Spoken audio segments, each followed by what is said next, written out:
Alright, good morning. It's 6:50 in the morning on Monday, May 17th, 2021. And we're still in Georgia.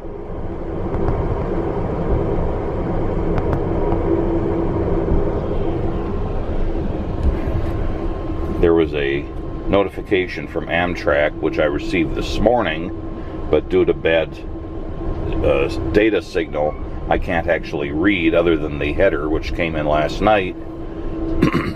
And it has to do with after breakdown repairs, the train is back in service. So that's kind of what we had a clue about last night, that they were having an engine repair that needed to be made, or a locomotive repair. And apparently they made it, or they substituted an engine or something, because obviously we're still rolling. At this time we should be at Jacksonville, but we're up around, well, here's Savannah, here's Brunswick, Georgia, and we're coming down along, I think it's 301, but my eyes are too blurry to read it. I think it's 301. There's the town of Hortense here, and we're close to that. We are coming up on Highway 82 here. We're getting very close to this intersection. So a little ways to go yet before we get to Jacksonville. And I think the breakfast was available starting about 20 minutes ago. I've got my shower and done all that good stuff for the morning. I only got warm water out of the shower about the time I finished it, although it wasn't exactly cold water. It's about the longest I've ever seen it take. Maybe I was the first person to use it today. I don't know how the water heating system works. The floor was certainly dry, and there were also no towels to be found anywhere. I used to see them up in that cubby hole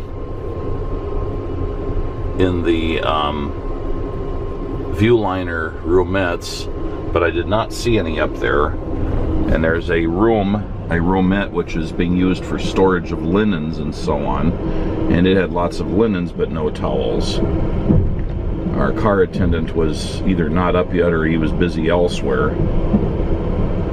There were 2 hand towels and 2 washcloths in my room by the sink, which I wasn't going to use.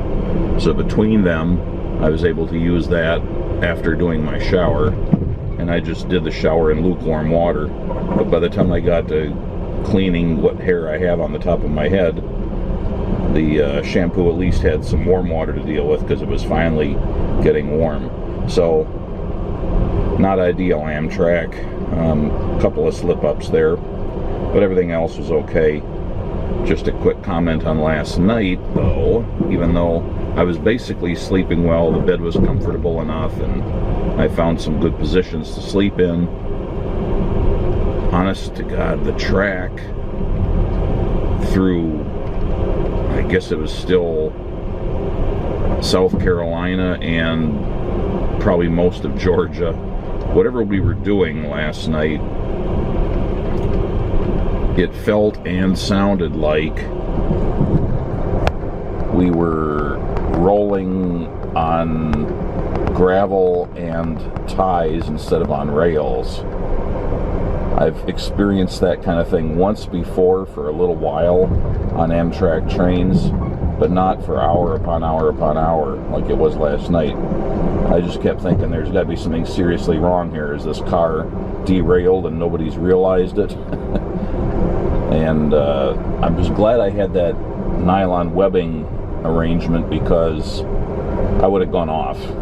There were some snap rolls, and not just a few, a lot of snap rolls with some pretty good lateral G-forces that had me going right up against those things. And, you know, I'd wake up when I hit them, and if I had not had them there, I'm sure I would have gone off, at least partially. I probably would have awakened enough to flail around and grab onto something. I'm not sure what I would have grabbed onto.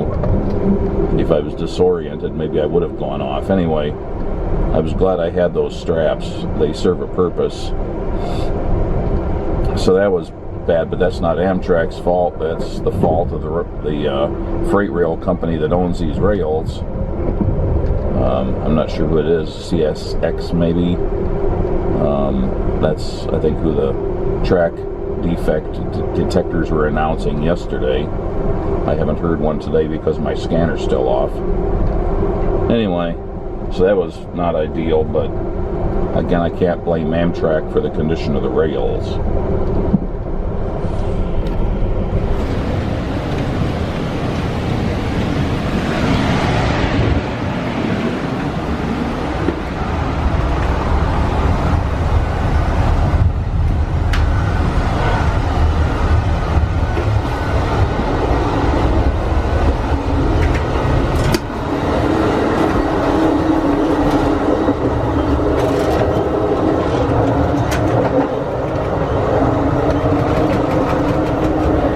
This is the kind I thought I was going to get, the older, unrenovated Viewliner car.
So I just finished with my breakfast in the dining car at 7:38 a.m. This is a much cleaner window here in the vestibule than any window in the dining car proper.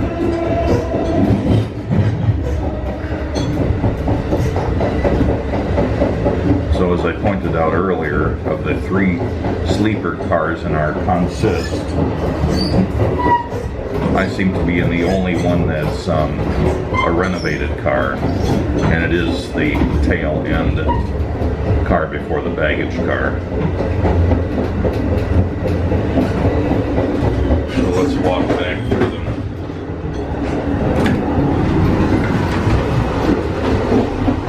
Excuse me? Sure.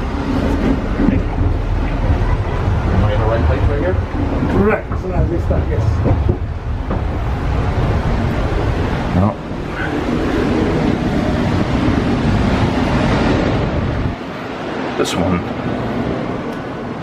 This one does look renovated.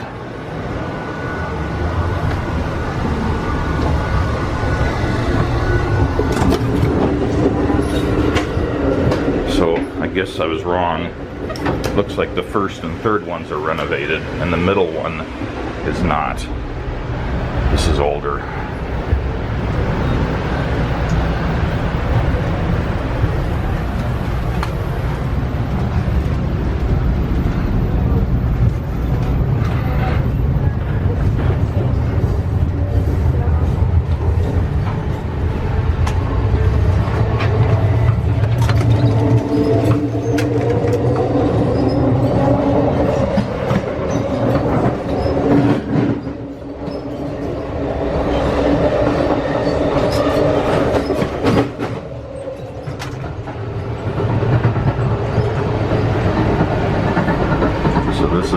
shower room in the unrenovated style. And where there's a roomette here, number 14, in the renovated cars, that's 2 restrooms.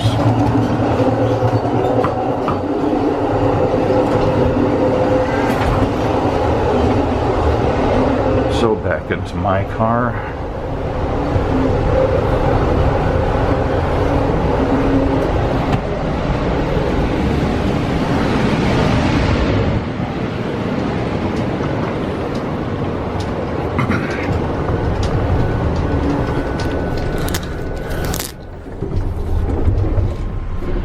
At 7:56, we're pulling into Jacksonville, Florida's station.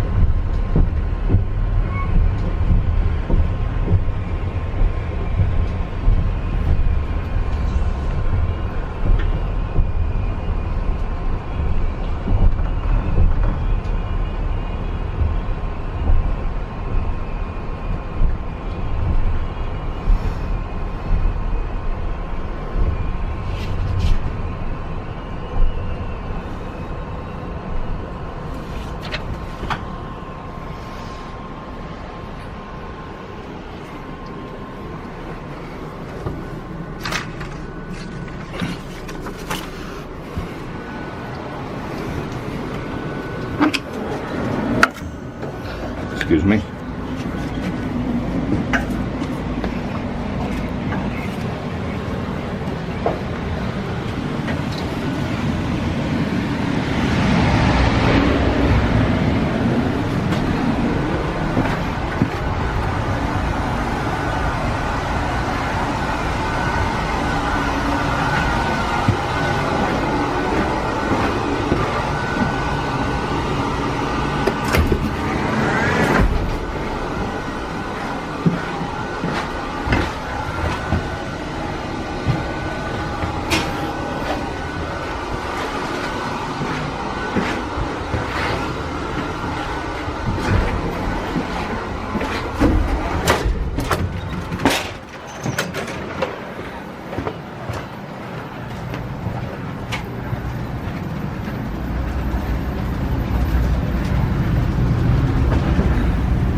Touchdown! Good morning, sir. How are you? Everything good? Everything's good. You want me to go up on the other side for you?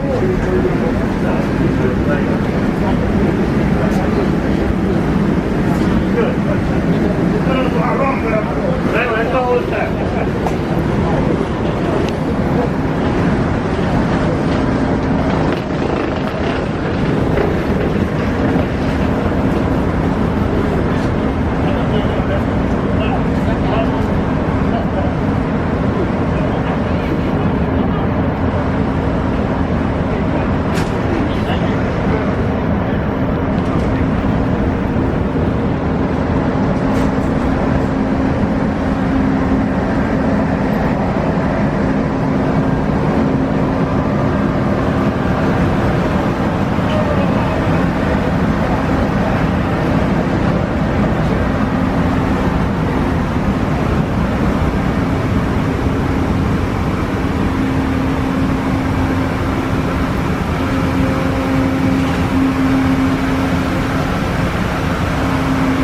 See on the Viewliner sleeper cars how the regular rooms just have regular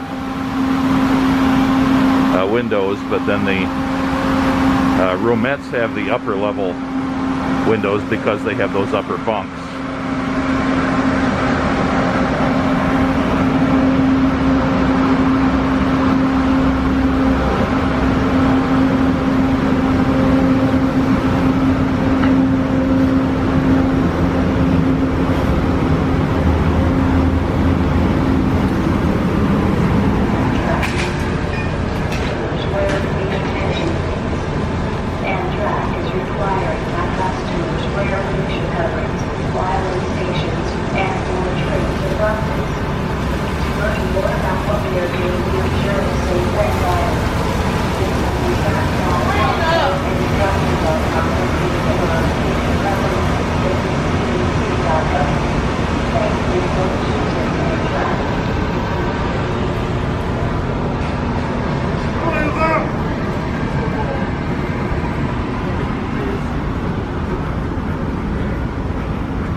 This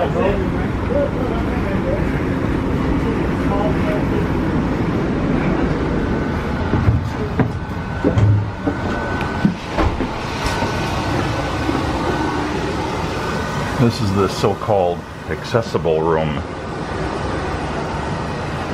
complete with a ladder for the upper bunk and a toilet in the room.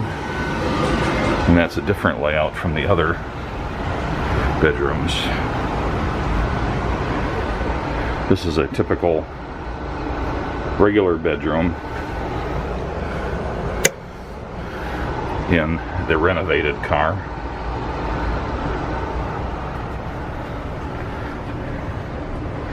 So it has the sort of open closet area, the two wide seats, which one of them turns into a bed, and then the other one folds down.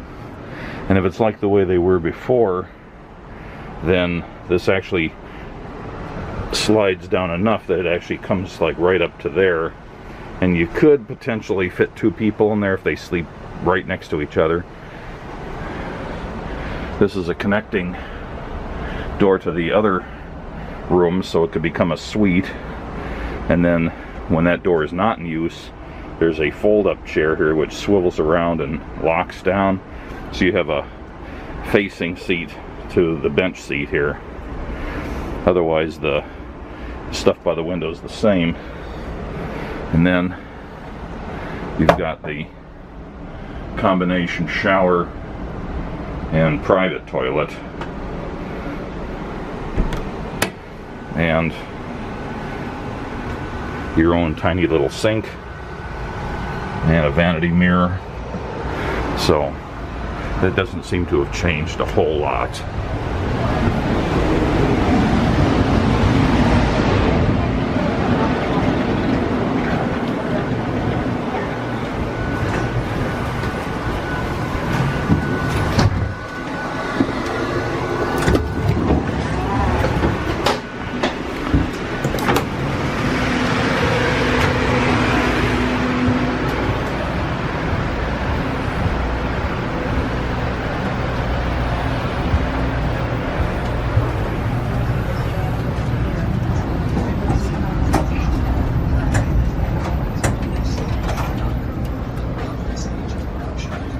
Can you move in a little bit? Excuse me, thank you. Yep, I'll call you back.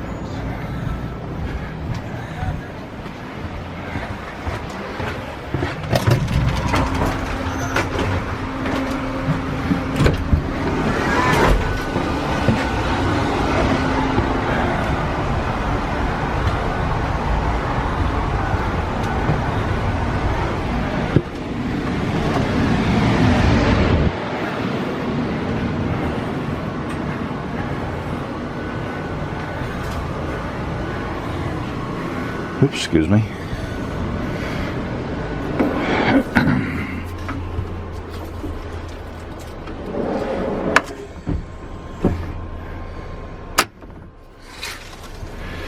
All right, back in my room in Jacksonville. Okay. I'm not sure what all those icons mean. We were supposed to have arrived here at 6:39 a.m. and not departed until, I don't know, that looks like a bus or something. Baggage, I don't know. Anyways, a half hour later. So a half hour station stop is the way I read that. So saying we would leave at 7 o'clock, and it's a little after 8, so seems like we're about an hour behind if we leave soon. Not that it affects me in any way. I don't have anything to do other than go to my hotel tonight. Alright, at 8:17 we're pulling out of Jacksonville, Florida.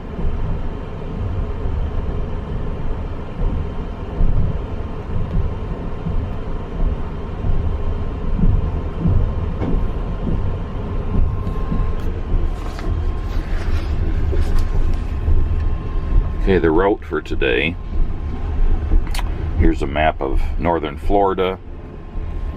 Here's Jacksonville. We'll go down to Palatka here. And then D-Land, which is here.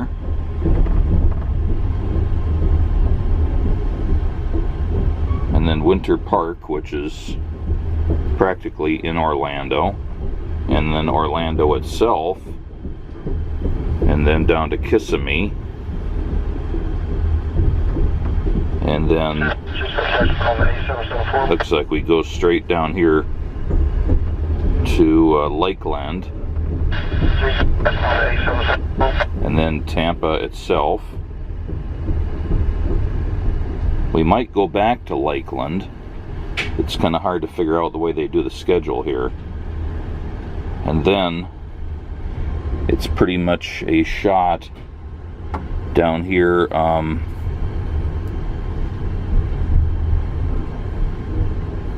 to Winter Haven, then Sebring down here, Okeechobee here, West Palm Beach over here,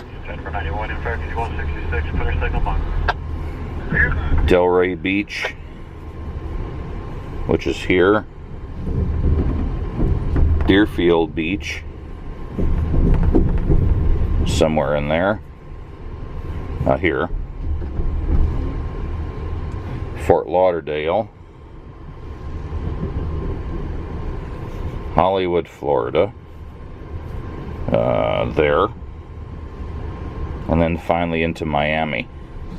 So we come down inland to Orlando, cut across diagonally to Tampa, go back a little bit, and then follow a route down to here, and then hightail it to the East Coast, and then down the East Coast to Miami. I think it's going to be kind of hard to do any photography through this dirty window and with the sun low in the sky and coming straight in. So unfortunately I'm not going to be able to do a lot of scenery here.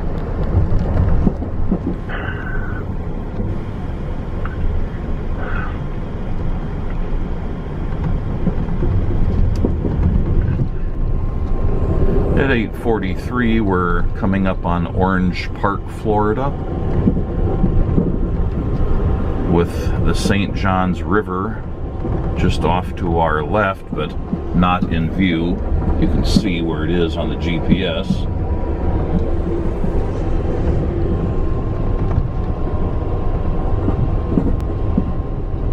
I'm finding my best shot at getting video is to stay further away from the window. You can still see the dirt then, but the camera isn't trying to focus on it so much.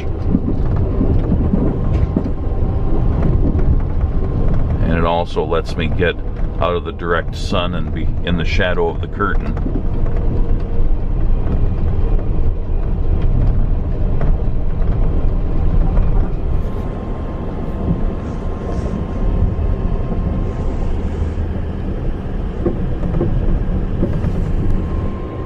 Kudzu everywhere.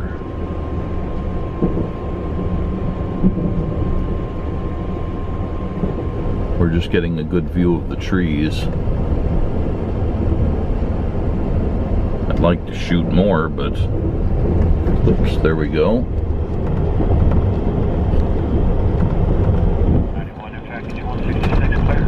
That little river we crossed is called Black Creek. Seemed a little big for a creek, but there you go.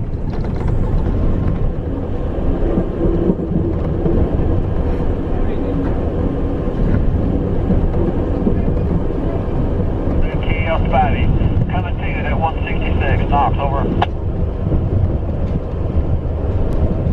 We're coming up to merge alongside US Highway 17 very shortly.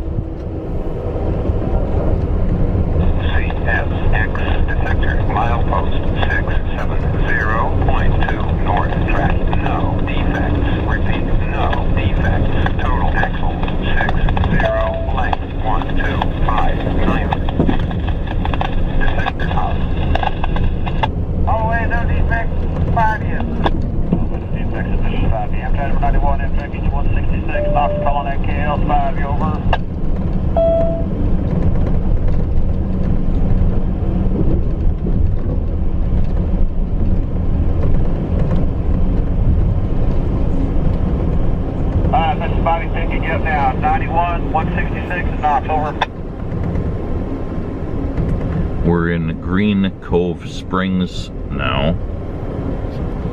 Unfortunately, I still have all this dirt and glare to deal with.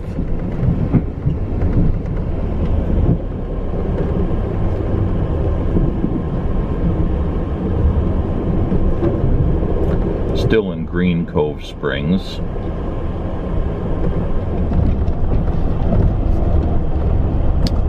(9/11).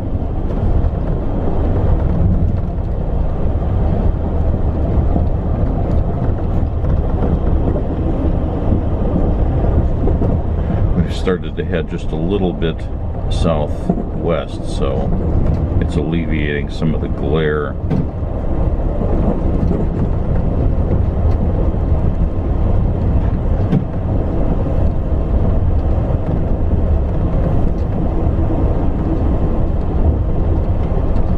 Looks like they've been doing some logging back in there.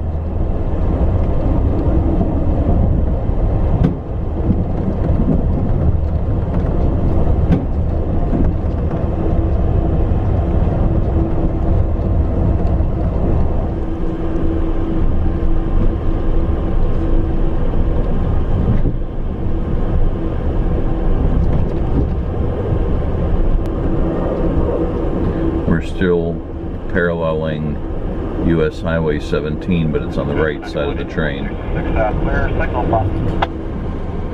We're about ready to cross Etonia Creek. I don't know if it'll be noteworthy or not. Let's see.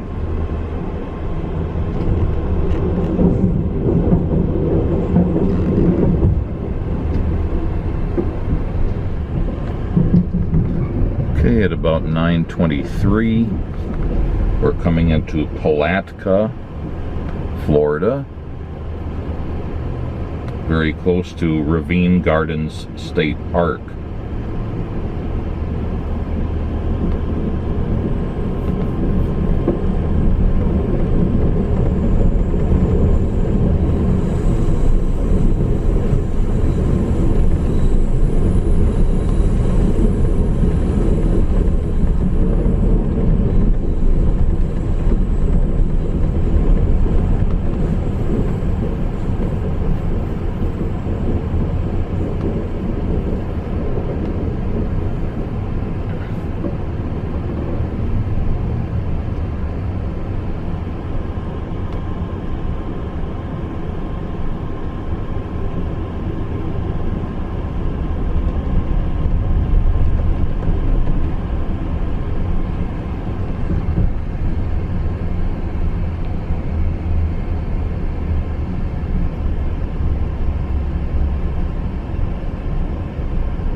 (9:27) departing Palatka.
90-degree turn to the left here and then cross the St. Johns River.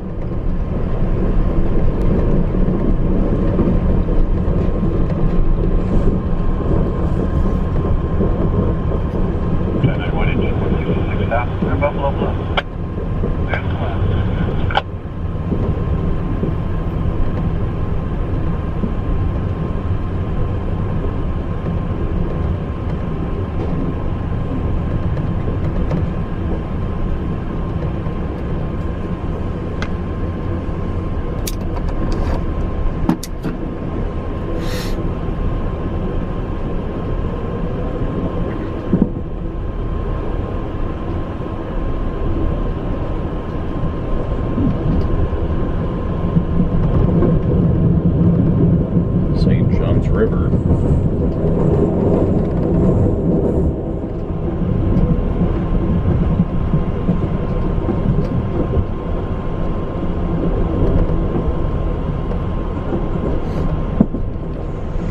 Okay, we've made it from Jacksonville down to Palatka right there. And now we should be meandering down this way towards D-Land or DeLand.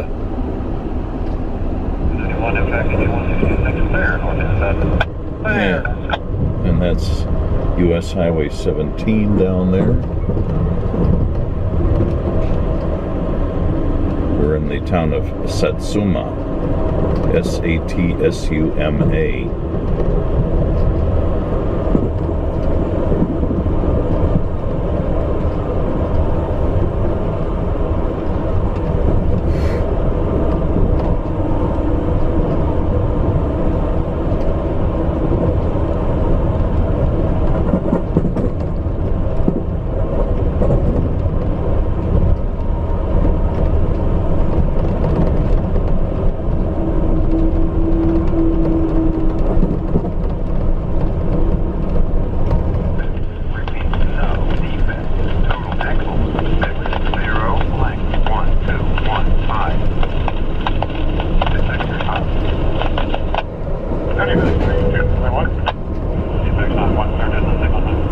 We're going through Pomona Park right now,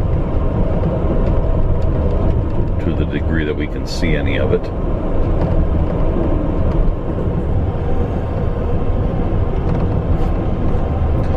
And this is still US Highway 17 here at, what time is it? 9:52.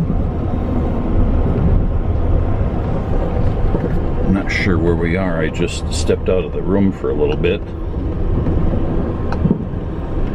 We're just north of the town of Seville.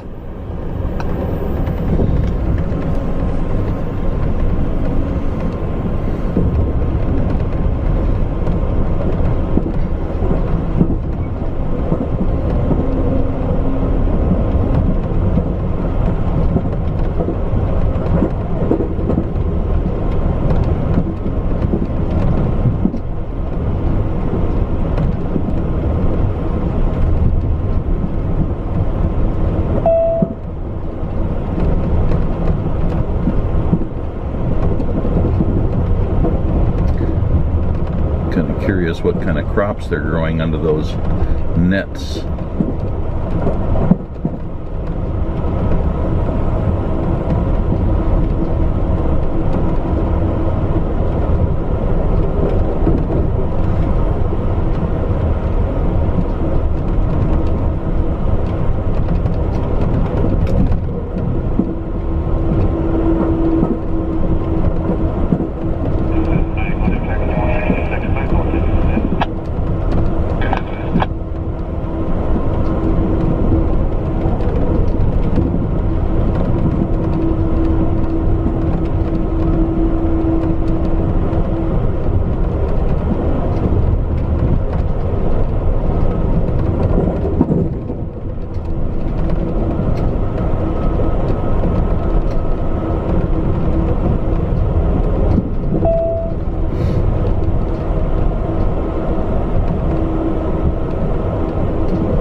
is Pearson, Florida.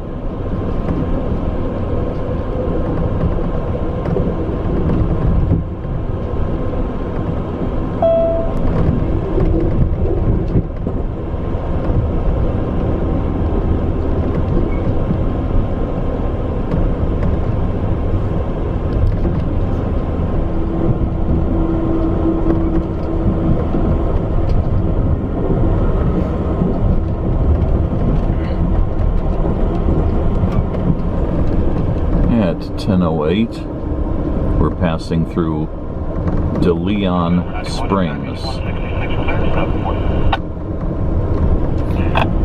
That's exciting. At 10:12, we're approaching DeLand, or DeLand. The schedule has us getting in there about, what time does it say? DeLand, about 9 a.m. So we're on the order of an hour and a quarter late getting in here.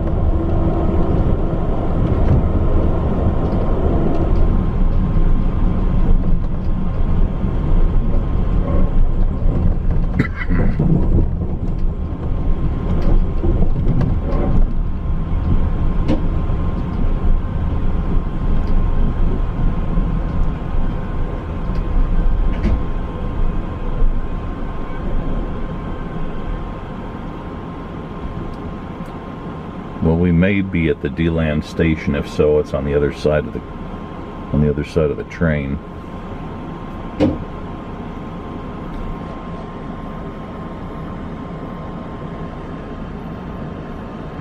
So they really are having people just sort of, it is sort of paved down there. It's a little strip of asphalt.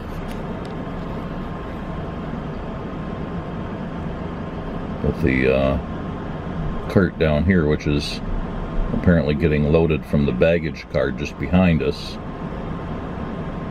And this fella brought his suitcase over there. Maybe they told him he can't, I don't know.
Our next stop is about an hour from now in Winter Park, which is again just kind of on the north side of Orlando.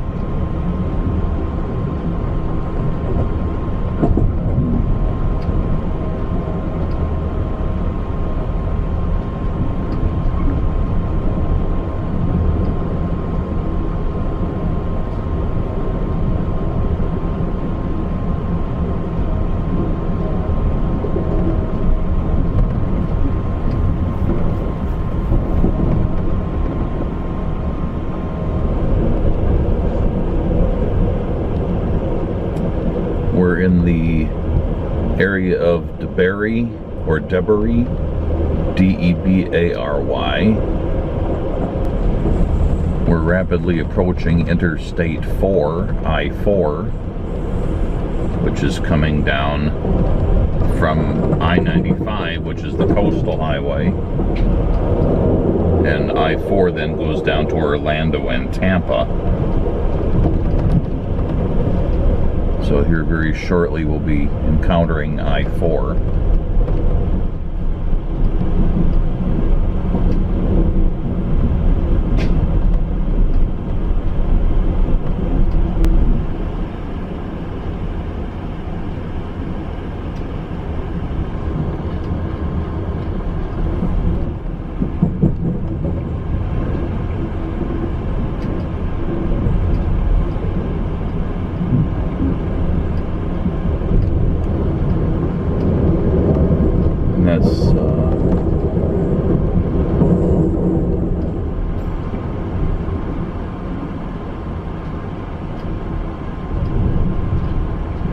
That's the St. Johns River we just crossed, by the way. And it looks like we'll be passing under I-4.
And this is crossing under Florida Highway 46.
We're in Lake Mary.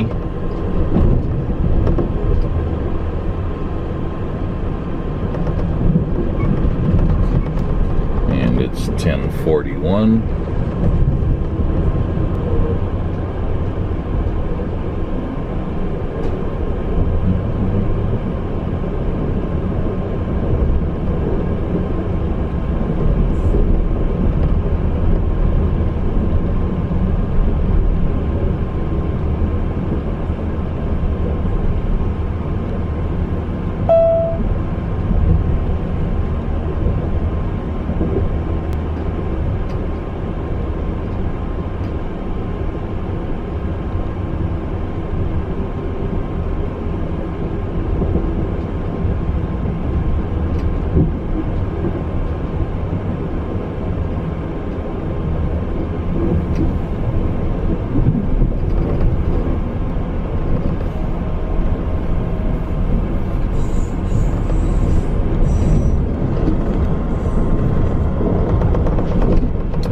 Was West Lake Mary Boulevard in the town of Lake Mary.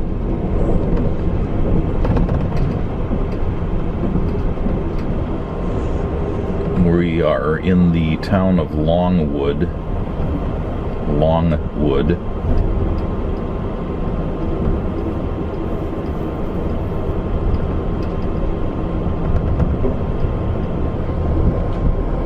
And we're about halfway between Longwood and Castleberry. Also coming up on Altamonte Springs, or Altamonte Springs rather. Sort of in between those three.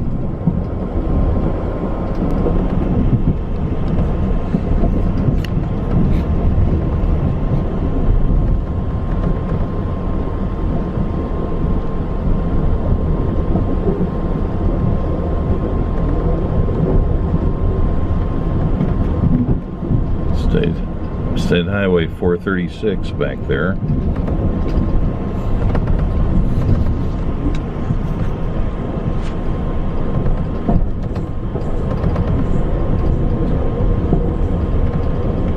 And we're leaving Altamonte Springs and we're getting into the vicinity of Fern Park.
Coming into Winter Park now, which is a stop.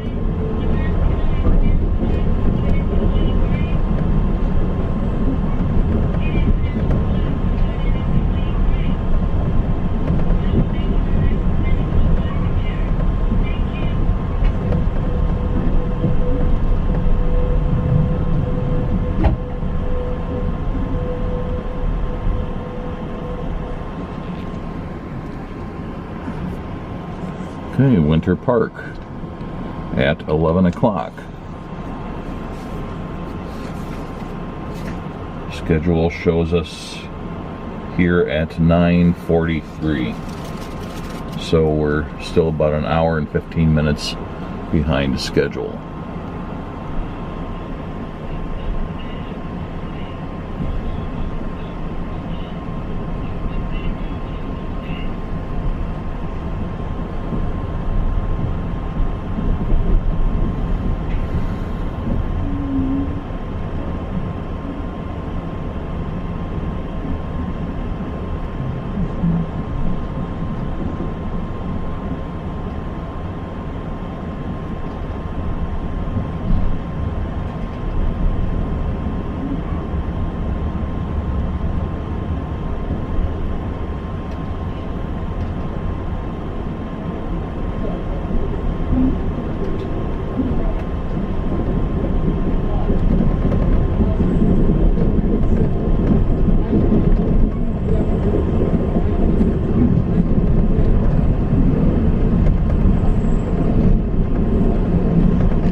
Getting down into Orlando now.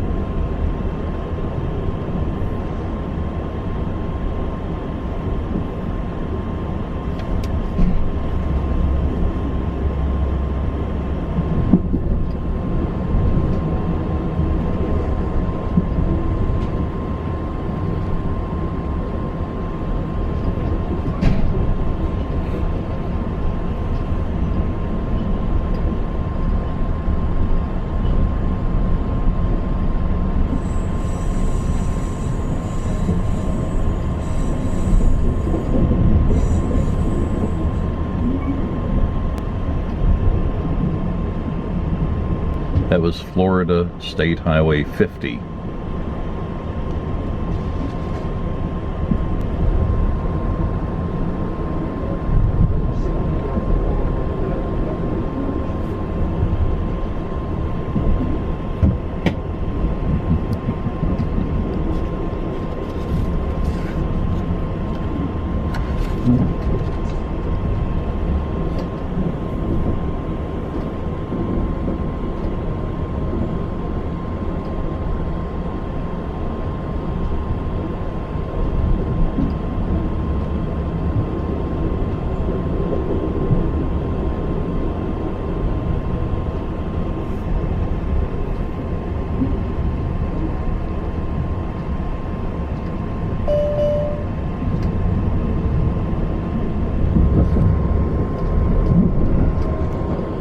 And we're pretty much in downtown Orlando at this point, as should be obvious from the video.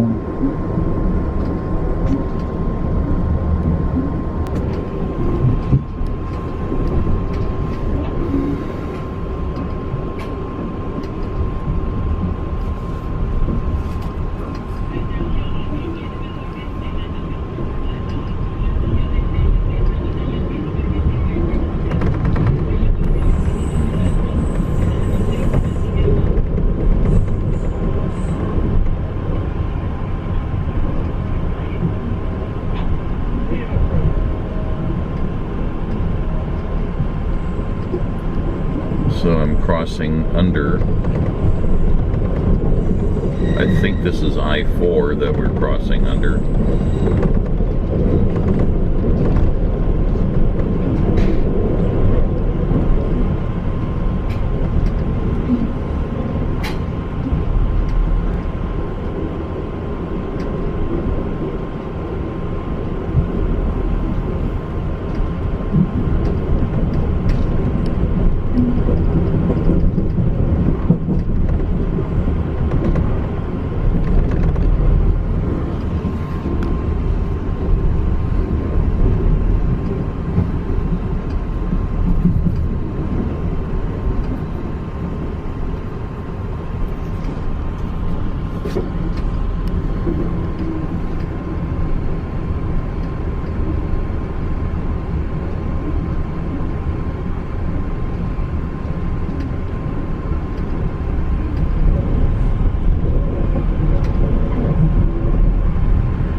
And we're at Orlando Station. And the time is 11:16.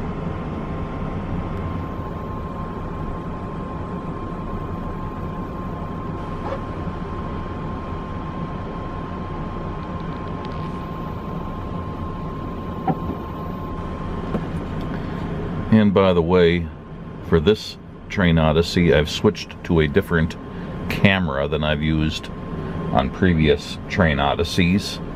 I'm only using this one camera for this series of videos, and that's because my older Canon pocket cameras were getting kind of long in the tooth, and starting to have focusing issues or zoom issues or other things, so I decided to upgrade within the same series.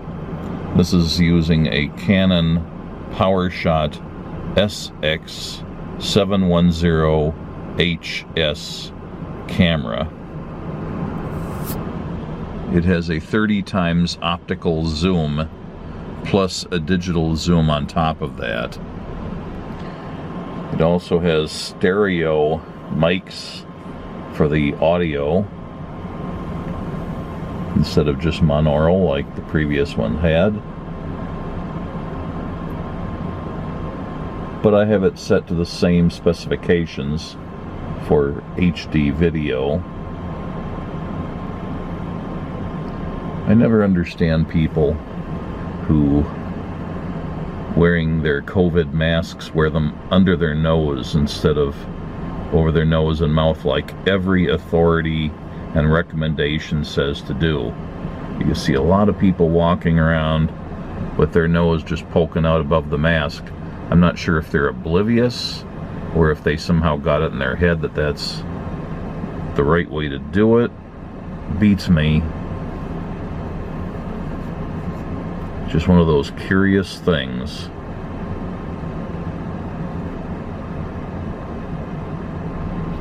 And at 11:26 we depart Orlando Station. And I'm sorry, I don't know if this is one of those that's also called Union Station, or if it has a different name.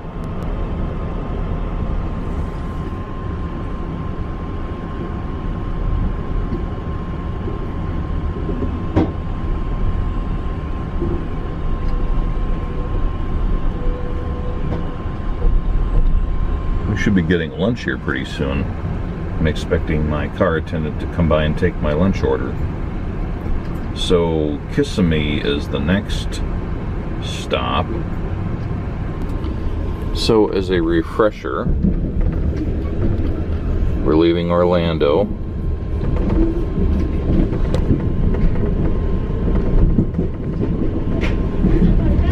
And Kissimmee will be the next town. And then Lakeland. And then Tampa.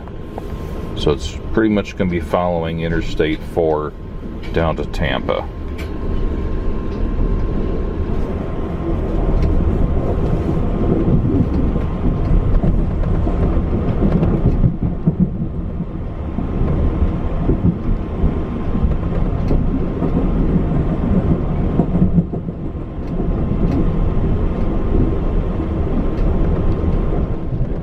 Passing through Belle Isle at 11:33, and we're paralleling State Highway 527,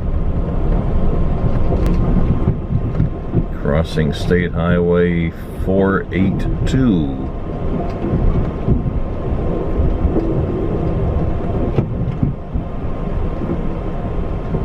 And then there's a toll road, which I think is also a state highway, 528, that's coming up here in just a few seconds.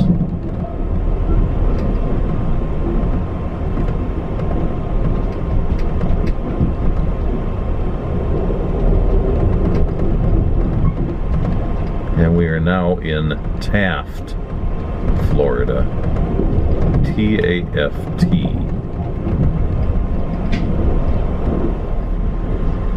And we're into Kissimmee now.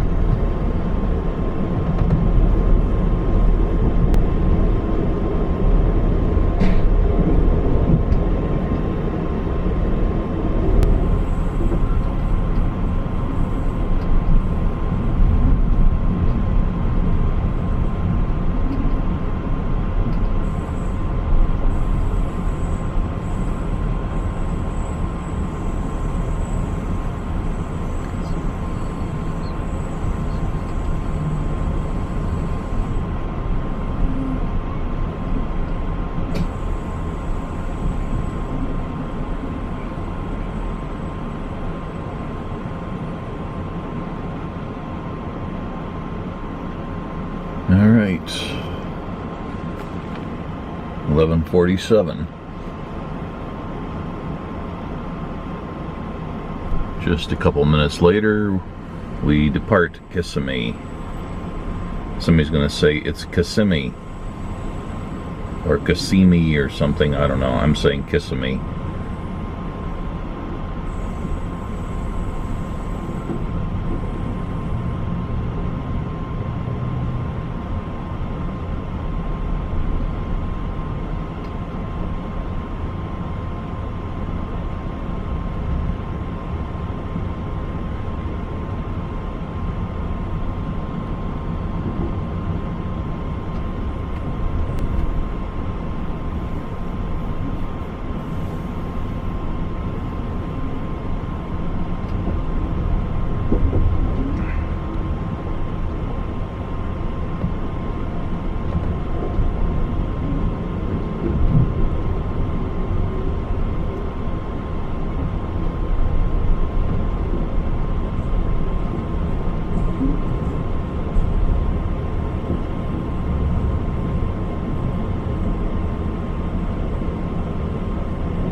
kind of over by Intercession City.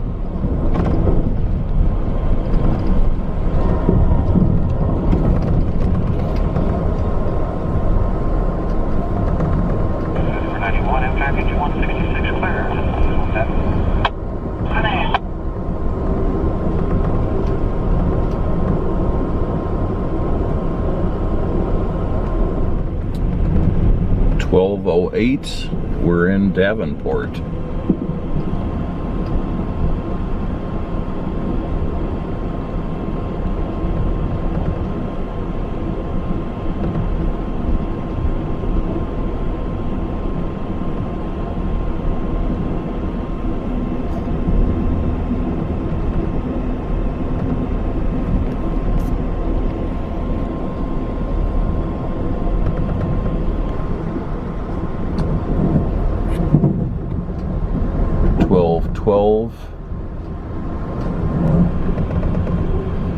We are in Haines City.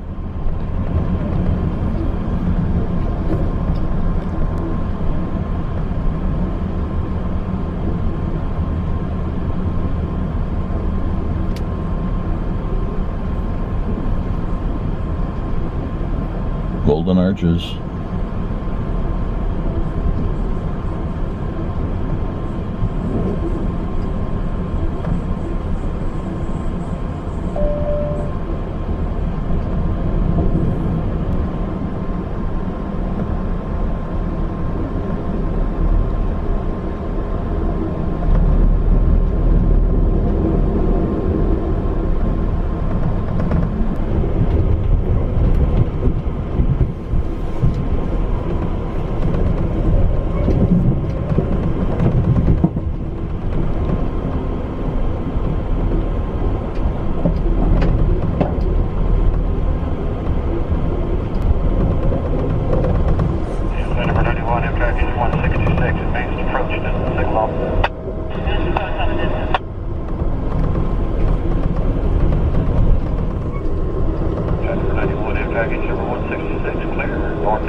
This town is Auburndale.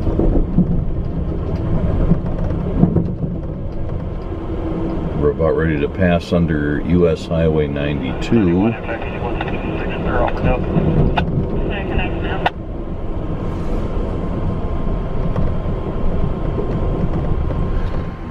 We just stopped at Lakeland for a couple of minutes while I ran down the hall. So now we're pulling out of Lakeland at 12:36.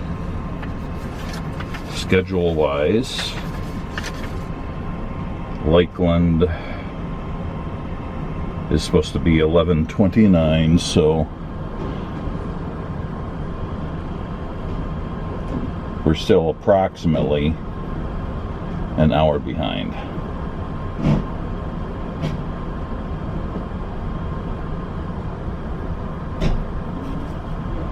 A little bit more than an hour behind.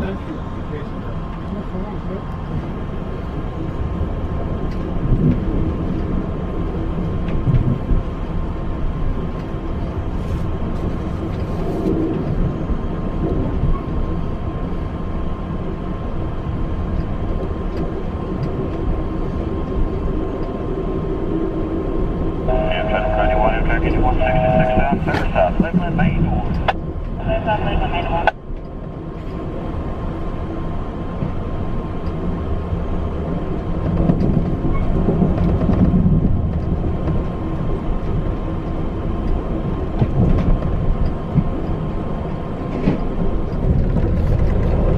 Yeah, it's 12:41.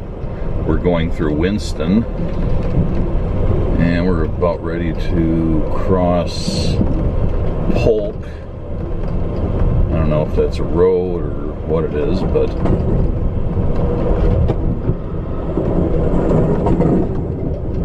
or it's also called Clark Road. At 12:47, we're in Plant City.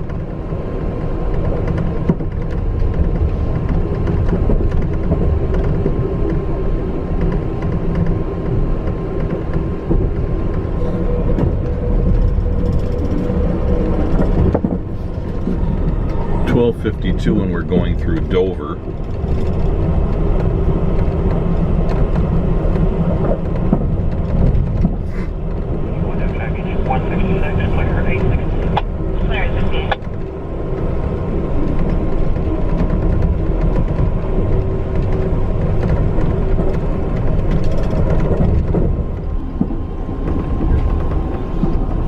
Chicken marsala for this meal, with a brownie and a Coke. We are now passing through Mango, or is it Mongo?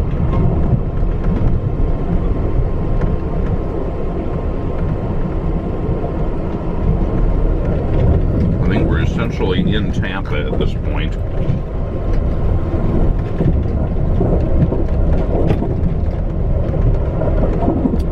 Should be coming to CSX's Tampa Rail Yard.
We've just come in here and made a right angle turn onto this track, but there's also a curve here And because of the way we come into Tampa, I think what we do is we go north and maybe we back down and can reverse direction that way to continue on, but we'll see. One more. Must be just about at the station if he's calling out car lengths. Half.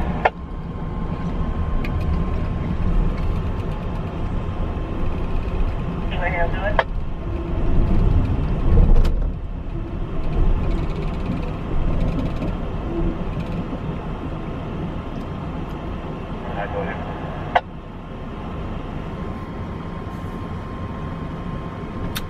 Now we barely came around that curve, but we're at the back of the train, so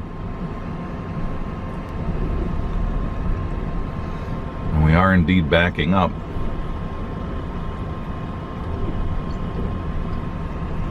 750, go ahead. Departing at 112. Running 91, still clear, baby.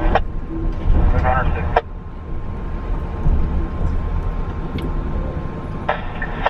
Yeah, you can release the first one and report back on the second one. That'll be fine.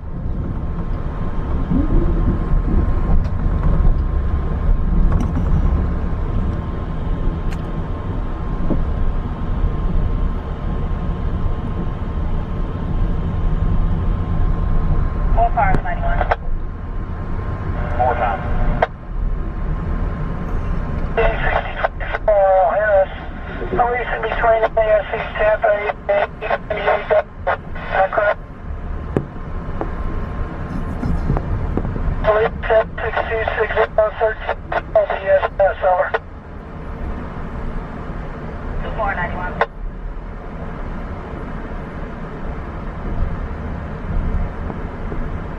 Alright, go ahead on the report back. One more, 91.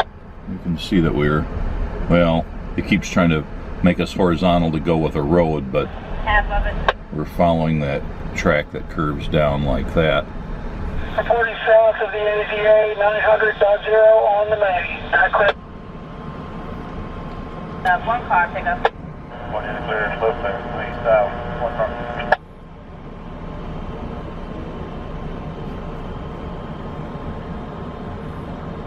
Alright, you want to change that other one to bars?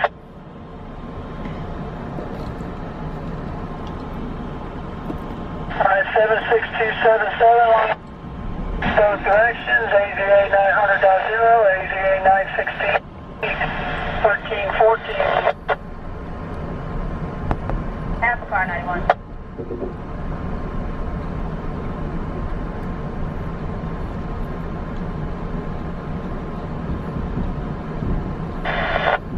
AF out. Anyway, you get it down over there. Alright, 91. In the clear on the point. Slow clear. Bring it back 10. In the point, in the clear. You can go back up 10. Chantel, you're coming really, really weak, so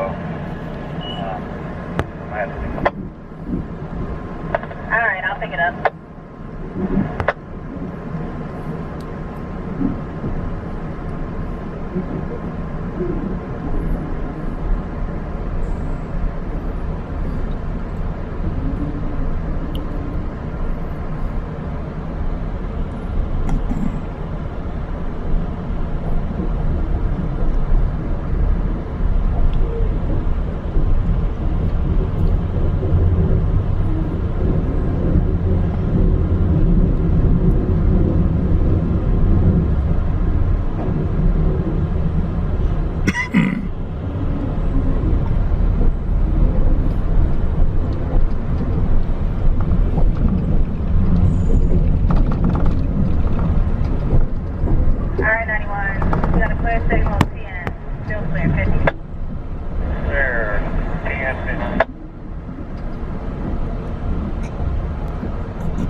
Still clear, 50.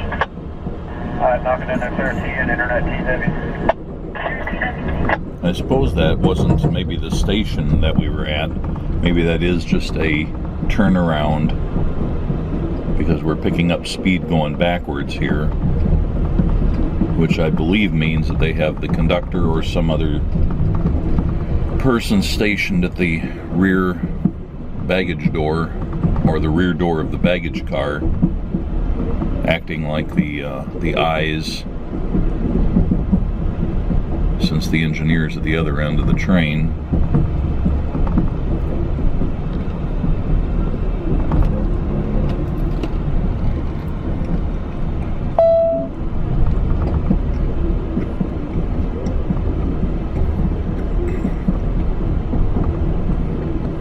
Clear 4091.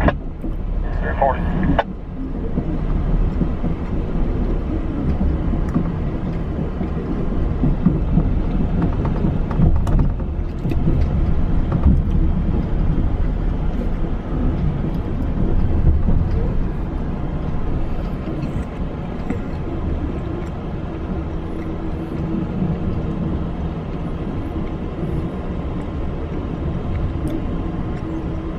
Cars 91. 30.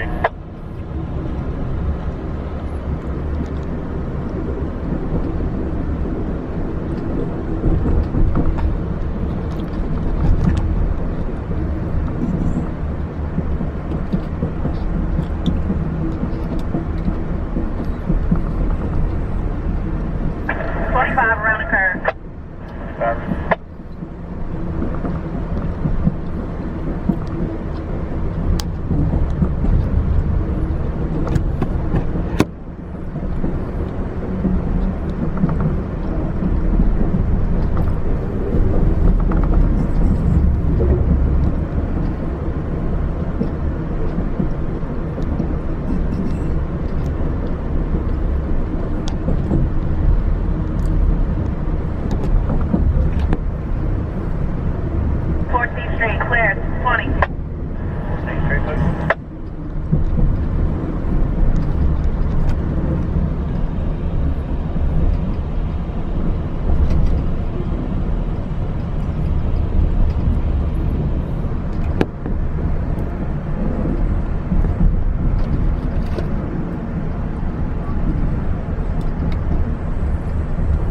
Down that's clear, 14th Street clear, 15.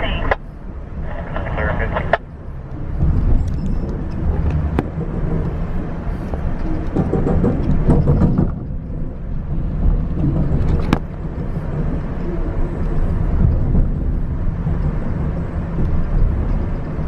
First switch line, still clear, 15.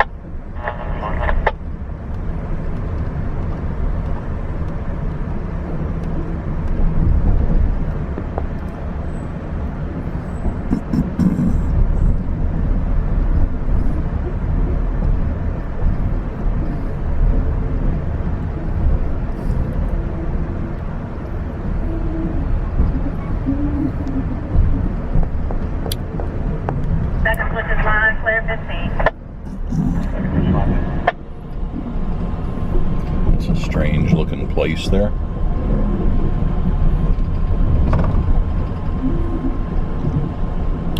It's like it's apartments, but the whole place looks unused, kind of desolate. Alright, 91, all switches line, clear 12. That's clear 12.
Well, I take back what I said earlier. This is the Tampa station that we're in now, and we are exactly 1 hour late. 10,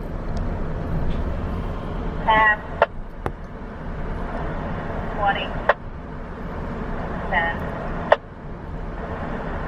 5, anywhere else in 91. Okay. That backed all the way in.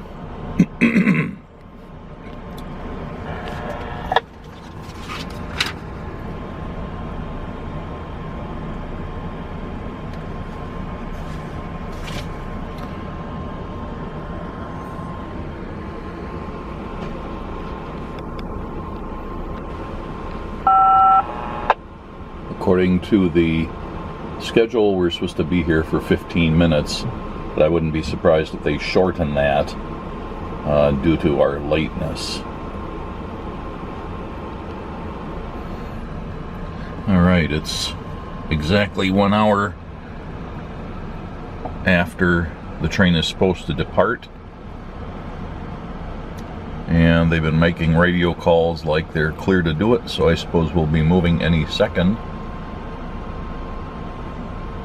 Alright, since I've got time, I'm going to do another preview of where we're going next. I'm going to leave Tampa and go back up here to Lakeland, same way we came. And then we branch off and go to Winter Haven. And then it should be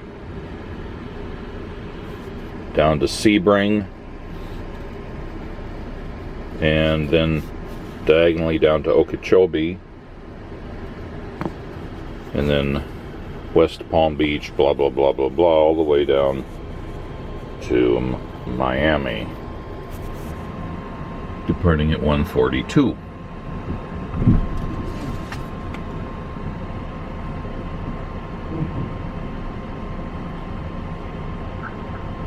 One hour and 5 minutes behind schedule.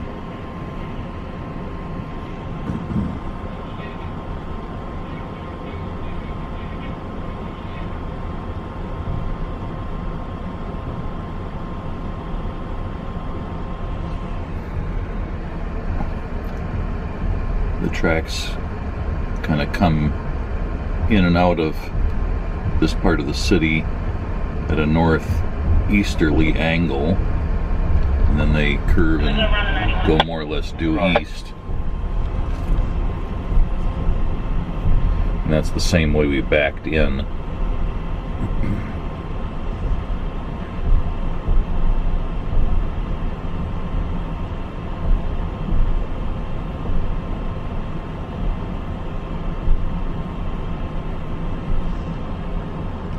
You may wonder what that thing is. That's a little hand-cranked elevator for getting people in wheelchairs up to the level of getting on and off these trains. The Superliner trains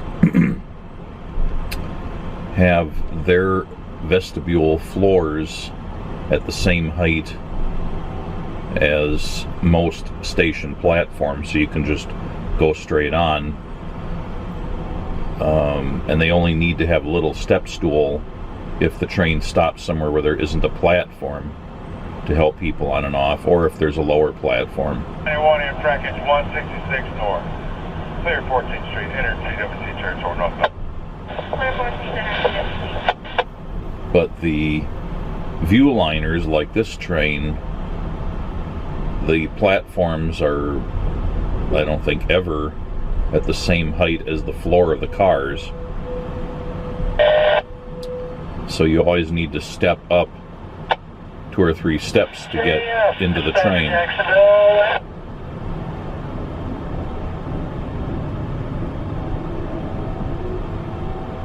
And if you're in a wheelchair, then you need those little elevators, which is big enough for the wheelchair with the person in it.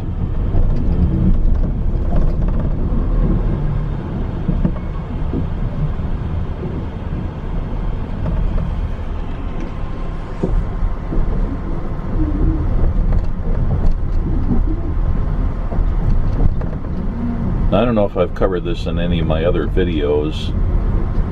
I have shown video of the Chicago Metro Rail double-decker cars, which in many ways are the same as the Amtrak Superliner cars, in the sense that they're double-deckers and more or less the same height above the rails.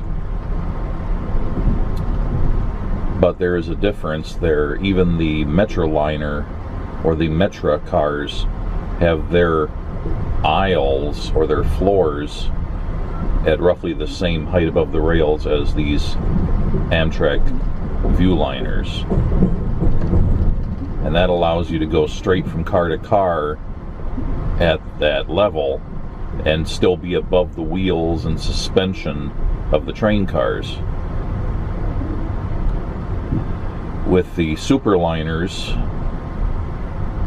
in order to fit two levels and still go between car to car, they made the upper level the level that you go from car to car at. The lower level is below the level of the wheels, or below the tops of the wheels by a substantial amount, and therefore you cannot transit between cars at the lower level of those Superliners.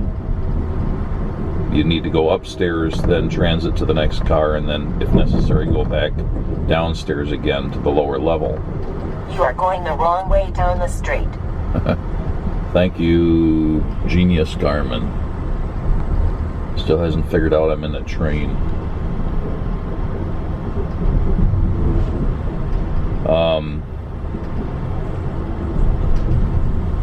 And that's another reason why the lower level, 91 Amtrak is 166 north 13.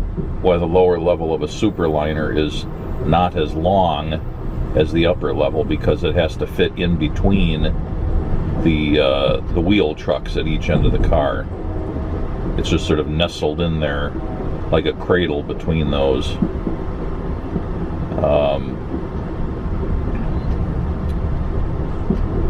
On the Metra rail cars,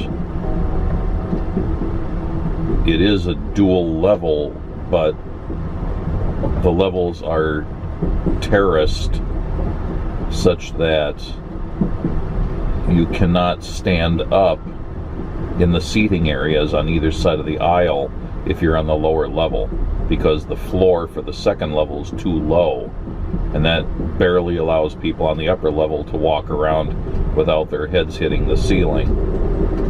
And that's because they chose to have the lower level be higher so you could transit car to car at that level. So to me, those are interesting distinctions.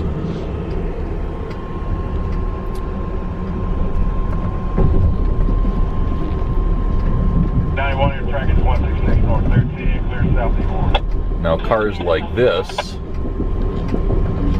on the Viewliners, the sleeper cars, they're not as tall as Superliner cars, but they're taller than normal Viewliner cars. And they have to be in order to get that upper level bunk and still be able to stand under it when it's raised up. It needs to have that extra height. But apparently that's still enough to clear bridges and tunnels.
Jacksonville, Lance route. Sir, 29116 Amtrak engine 166 RT Griffin Canal, ECC1 number 76566, operator main track, north direction from a 1.7 main track to NAS main track. Alright, 76566, beyond 9116, Amtrak 166 RT Griffin. Releasing from A881.7 to NAS10. Is that correct? Yes, sir. Release 76566, 1350 BSS, over. 1350 BSS, I appreciate it. Good rest of the day. Yes, sir. So I'm showing this, or recording this footage, because even though the train came this way, going into Tampa, I was on the other side of the car, so now I'm looking north instead of south.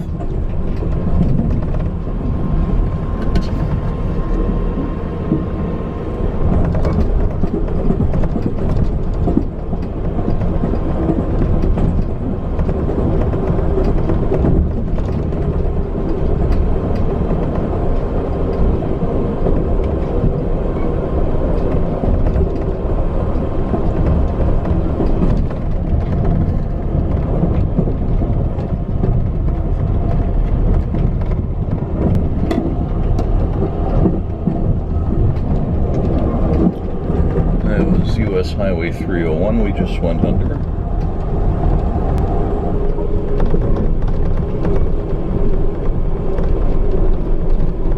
I-75. Amtrak engine 166 north, clear south. Thank you. Clear south at 1991.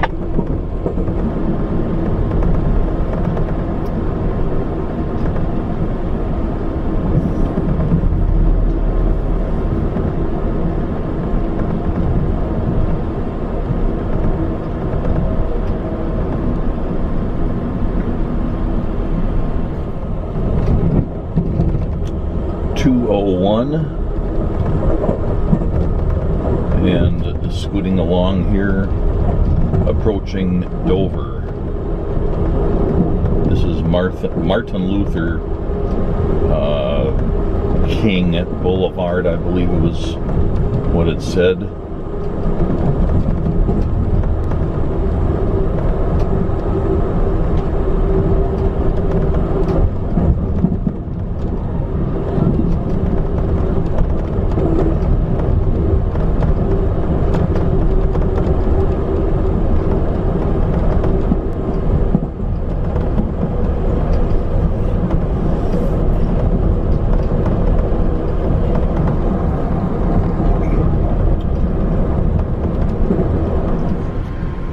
Okay, at 2:21, we're back at Lakeland, and this is where we're supposed to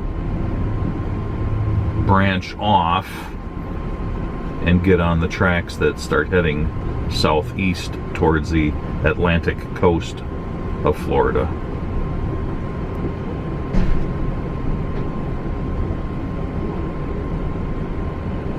I'm not sure exactly where we'll deviate from the route we came in on.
Lauderdale connections. Let's change channels over.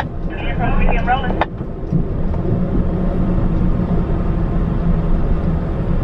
Down 291. I think we've taken the deviation here because now we're heading to the southeast.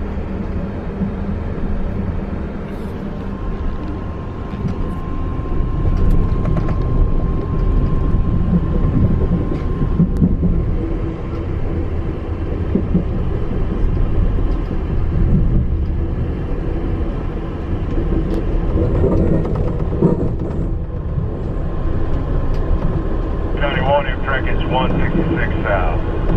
Clear Spirit Lake. Truck in. Clear Spirit Lake.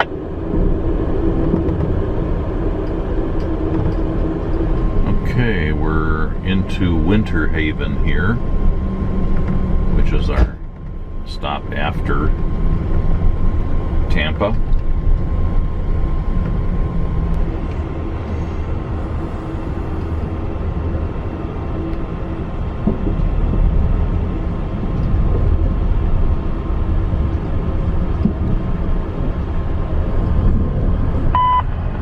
CSX Equipment Defect Detector. Milepost 825.5. No defects. No defects. Total axle 60. Speed 29er. End of transmission. No defects on 91.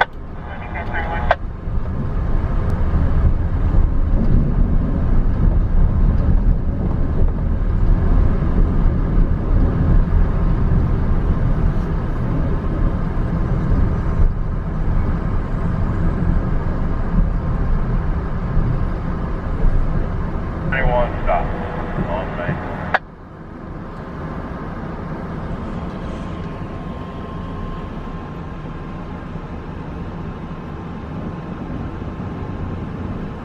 You doing on this, Chantel? Okay, departing Winter Haven at 2:43.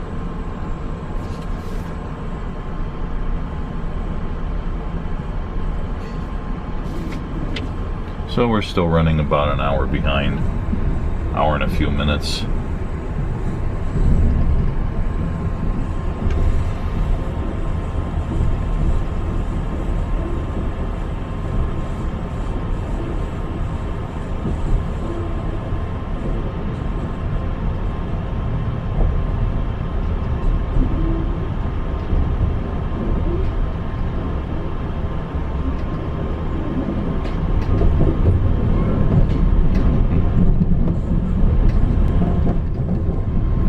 Passing under US Highway 17.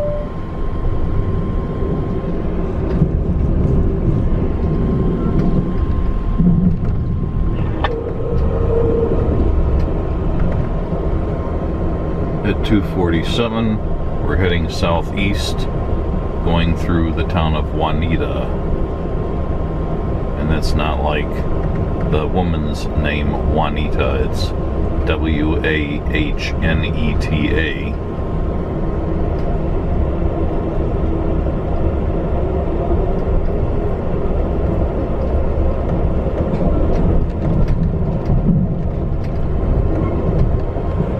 At 12:53, we're just south of Lake Wales. 166 south, clear Long Barrel. Clear Long Barrel. That's Lake Wales that we just passed a little bit ago. It's at 3:01, and we just passed Sebring a little while ago. 91 Amtrak is 166 south, clear. The tracks didn't seem to go through town, just near it. Right now we're paralleling US Highway 27, and we're about ready to cross US Highway 98. Guess that was 98 there. I may have been wrong about Sebring. We may not have gotten there yet. I was just basing that on the intersections of 27 and 98 on my map here, and the only place it showed them intersecting was just south of Sebring. But GPS here is saying we're just south of Frostproof, which is further north. So if that's the case, then we have not gotten to Sebring yet. Okay, where we actually are is right about here, north of Avon Park. We have not gotten to Sebring yet.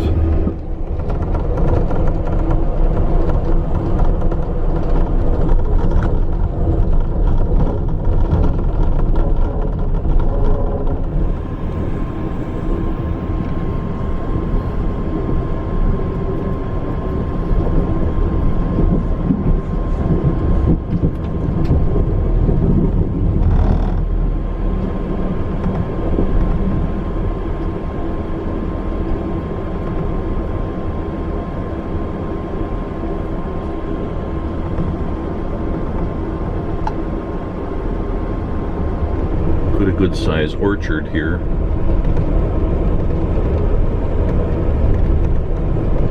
I presume it's oranges, but I couldn't tell with them whizzing by. There's more orchards.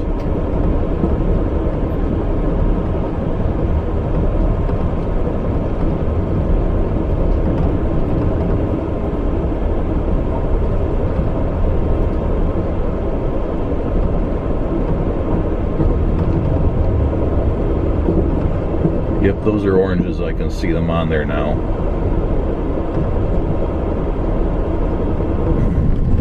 And wait, there's more.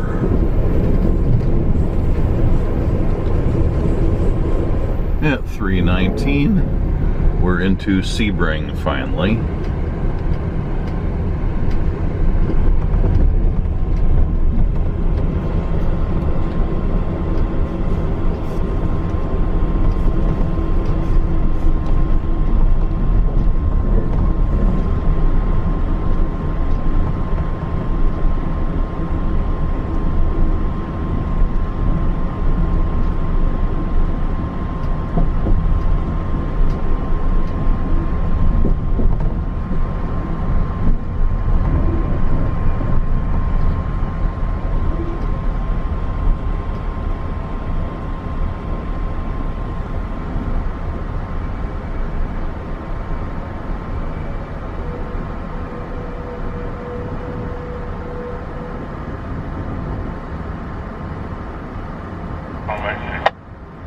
Okay, how are we doing schedule-wise?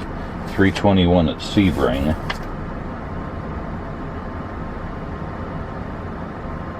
(2:16) we should have been here, so an hour and 5 minutes late. 91 Amtrak engine 166 south, please. Clear, Sebring. Okay, pulling out of Sebring. Just about a minute after pulling in.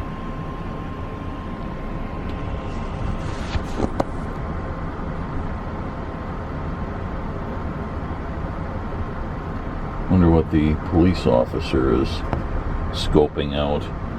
He's got a nice overlook, but I wonder for what.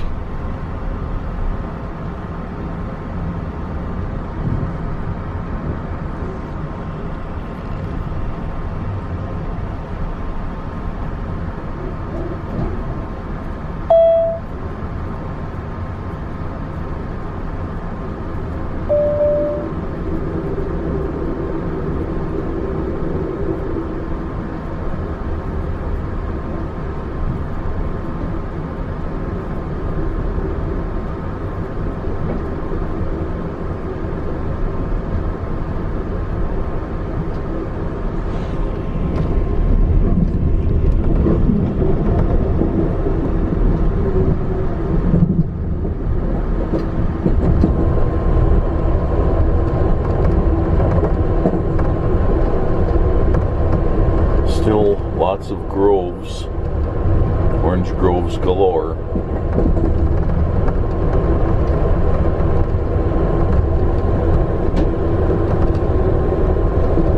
Almost as far as the eye can see.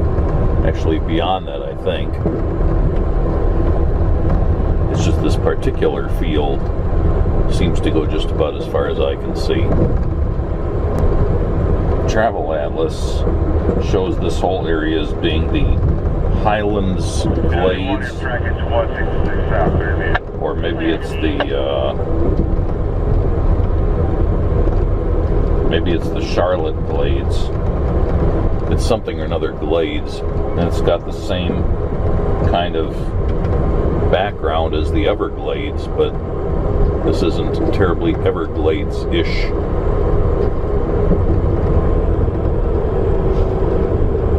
That's US 98 there, by the way, that we're paralleling.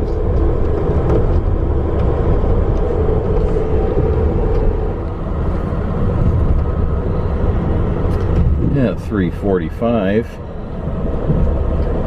we're approaching the Kissimmee River.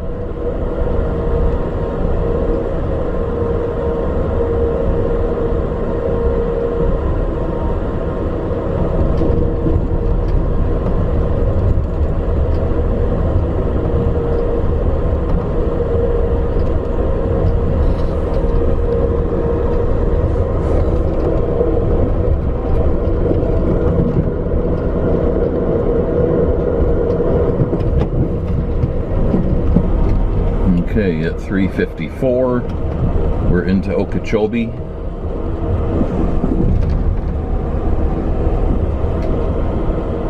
Although you wouldn't know it from all the foliage here.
Exactly an hour behind schedule still at Okeechobee.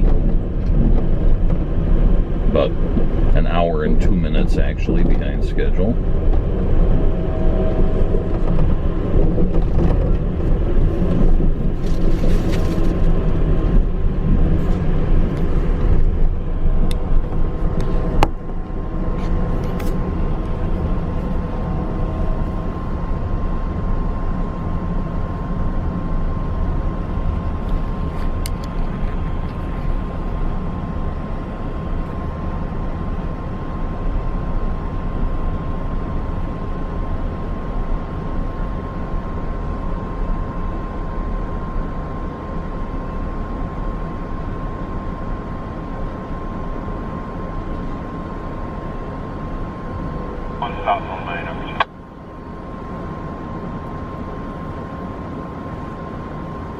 So we're down to here, right on the shores of Lake Okeechobee, a very large body of water. Not like the Great Lakes, but still a very big lake. I don't remember if it's freshwater or saltwater. It's probably freshwater. And then we'll continue down that way.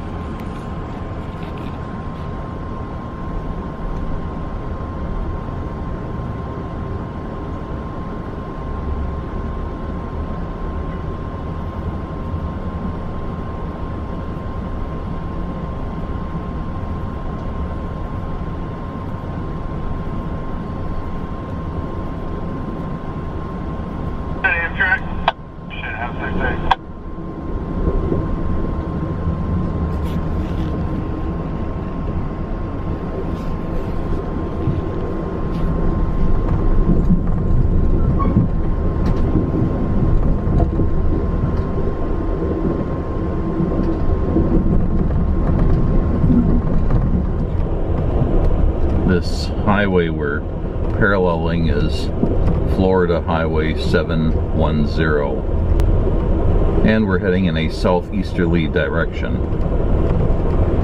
420, we're into Indian Town.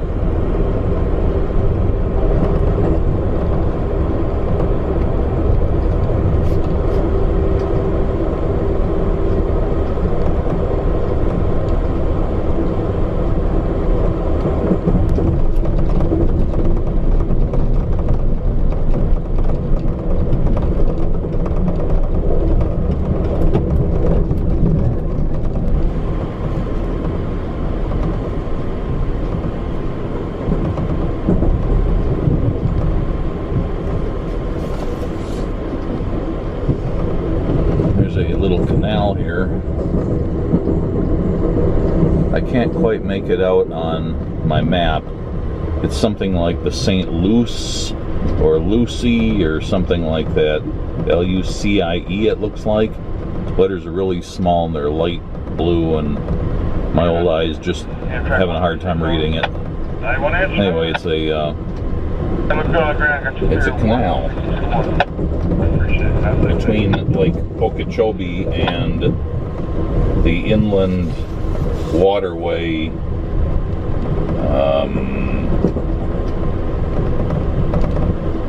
I don't know what it's called further south. Further north it was called the Indian River or the Banana River. I'm not sure it's the same thing. It's what separates the mainland from the outer spit of land that runs along a lot of the east coast of Florida.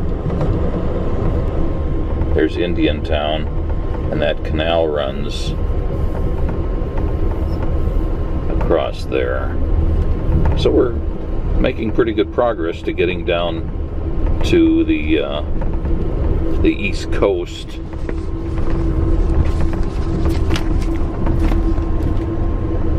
We've come all this way on a pretty long state today, so good progress. 166 after you. There, yeah, that's one. We're doing 75 miles an hour. And that highway is State Highway 710.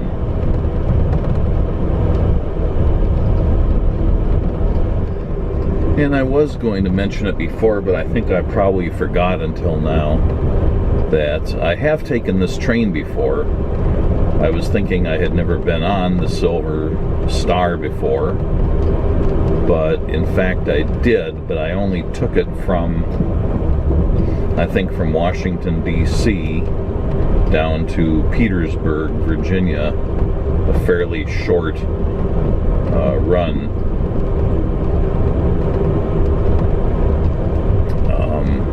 And that was a number of years ago. It does appear on one of my train Odysseys.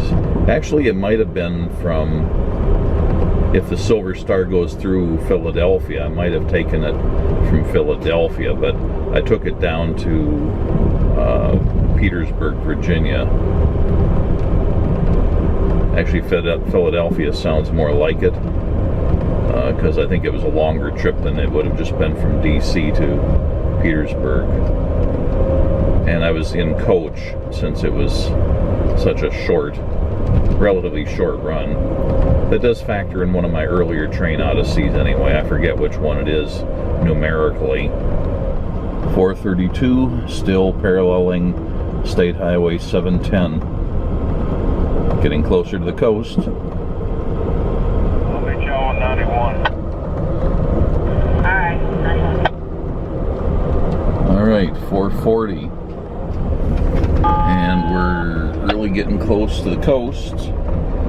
We're still coming down 710, which is right there, of course. But we're very close to I-95. There's C91, come and see you. And I'm switching to my detail map Here we go, yeah, I'm looking at red fences. of the big built-up southern Florida coast map. with West Palm Beach being our first stop, which I can't seem to focus on. There we go. So just above where this map is where we are. I think we're coming in just about here where my finger is.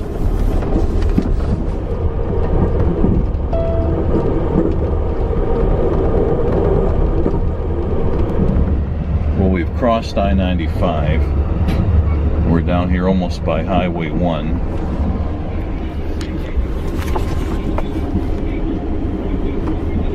Highway 1, of course, is this highway right about here where my finger's pointing. North-south highway, so we're right about there. That seems to be about where we are, right about here.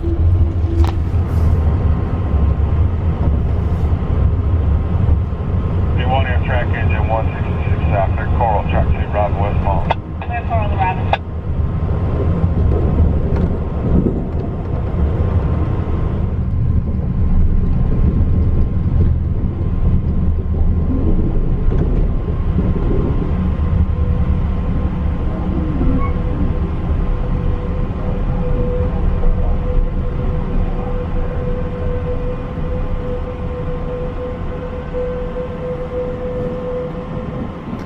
And we're supposed to have been there at 4:17, and it's 4:49, so we seem to have made up some time. 4:52, we're departing West Palm Beach.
So that's I-95 just there.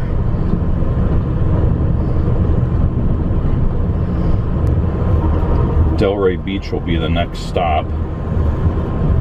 It's supposed to be about half an hour after West Palm Beach. So from here down to here would be the next stop.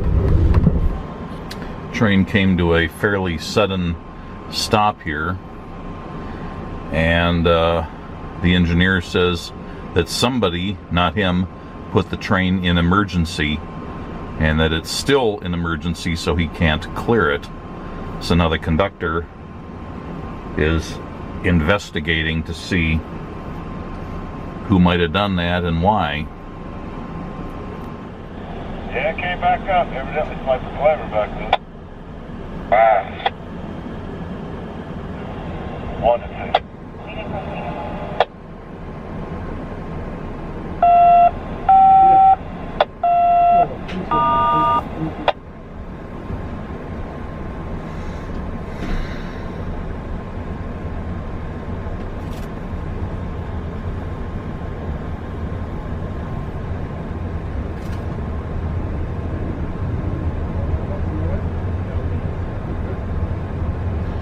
That's the Delray Beach station.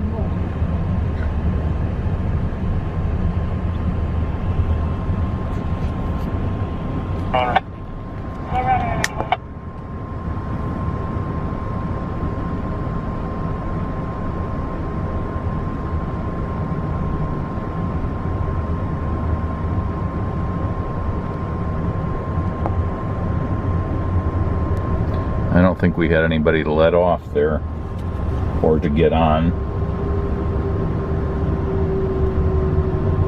And after Delray Beach is Deerfield Beach. About 10 to 15 minutes later. So presumably around 5:30.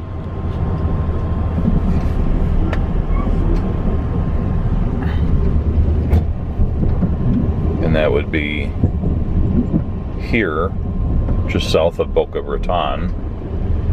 We're up here at Delray Beach.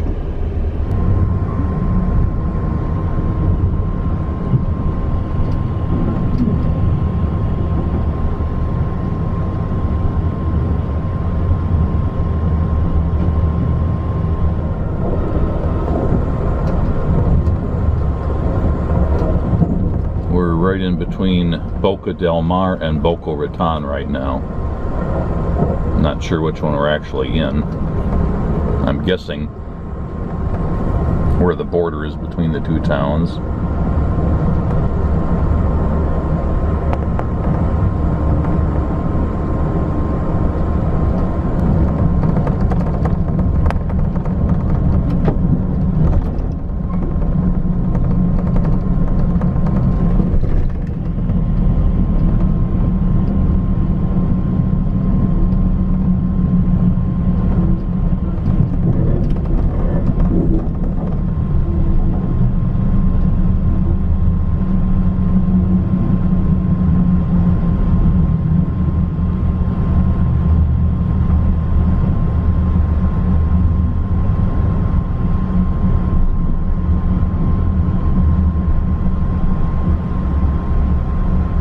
Deerfield Beach Station.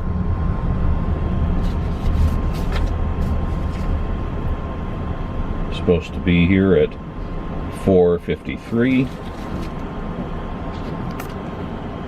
and it's 5:27, so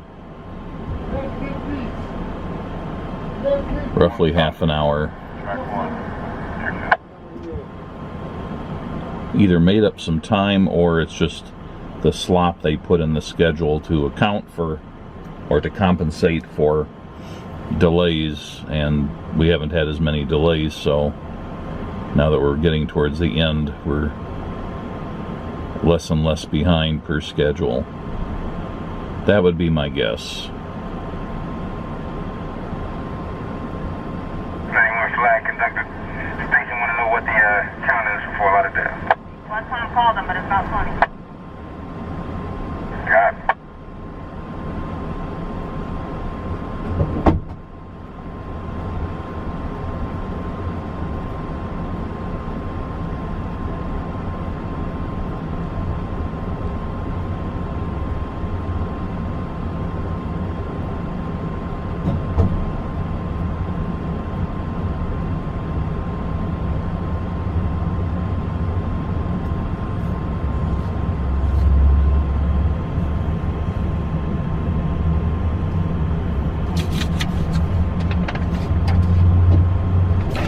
Next stop, Fort Lauderdale.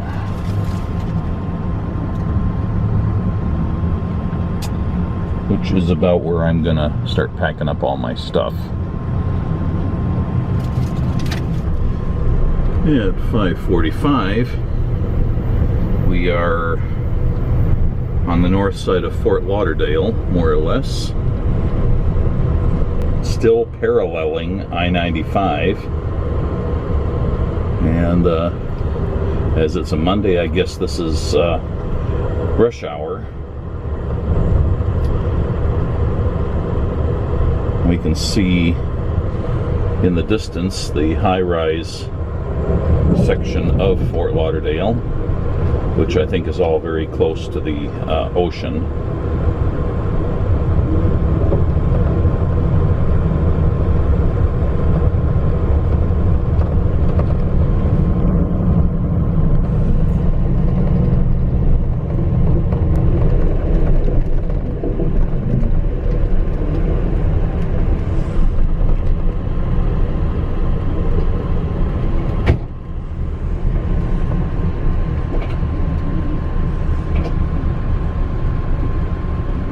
sorts of little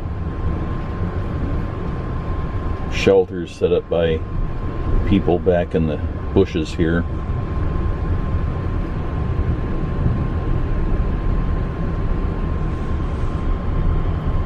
It's not hard to see where they are, and if you peer back in the bushes, you can see the little shelters and things.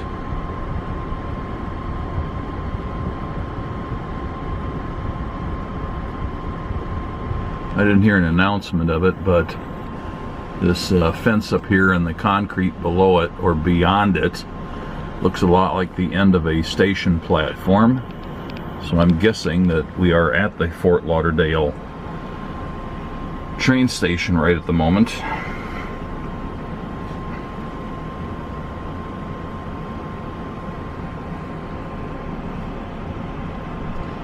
And at 5:50 we're rolling again.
Switching to the phone for navigation. I'm up here where the blue dot is, and the train station is somewhere down there about where the middle of the screen is. So we are making pretty good time. For the city and locations at which you are ranking. Our next available sales representative will be with you shortly. I'm trying to re-verify which location I'm supposed to go to for my rental car pickup, which is my next stop after leaving the train station. I'd meant to do that earlier and forgot all about it. Apparently the taxis from the train station usually take you to the departures at the airport, and that may be really the wrong place to go. Please have your pickup and return dates available. But there may not be a good facility for a taxi to get me where I really want to go. I need to clear that up. At 6:06, we're just passing the Hollywood station.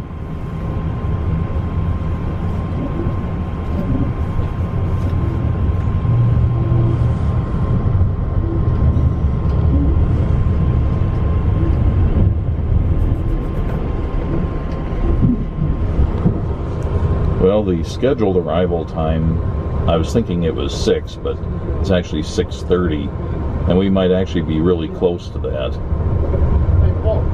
Yeah. Next stop is Miami. Next stop is Miami. Yeah, understood. Thank you very much, sir. Do you need me to get anything for you to help you? No, I'm good, thank you. Okay. By the way, I wanted to give you something. I appreciate that, man. Okay, Appreciate thank you. it, Paul. It was nice working with you. Okay, thanks for the trip.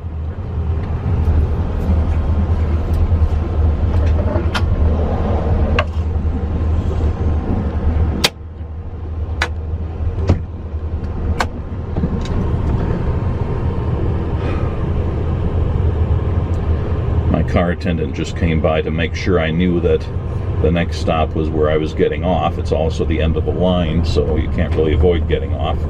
But it's good that he goes around and reminds people. And I always tip my car attendants on the last 2 trips on this Odyssey. So I've been going more with $10 a day. But since this is sort of a 2-day trip, good part of yesterday and all of today, I figured he merited $20. I have no idea what other people tip. Maybe I'm the world's greatest tipper.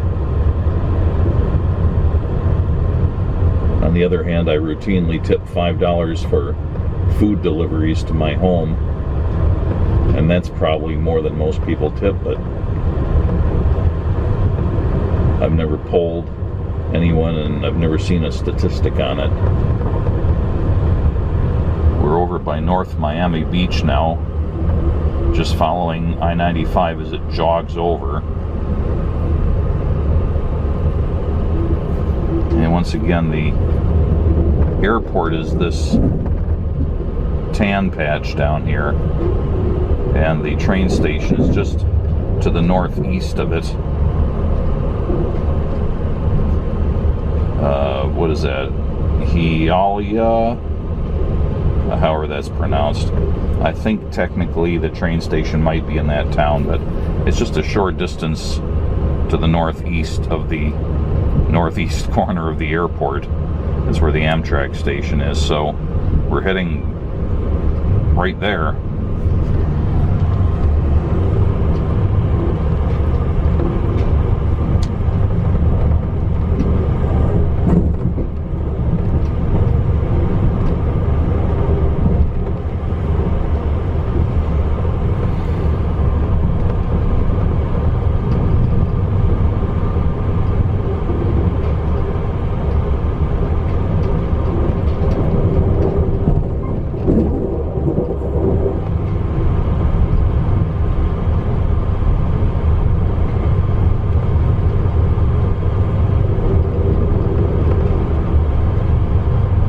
Selected my hotel based on price, brand reputation, reviews, and location.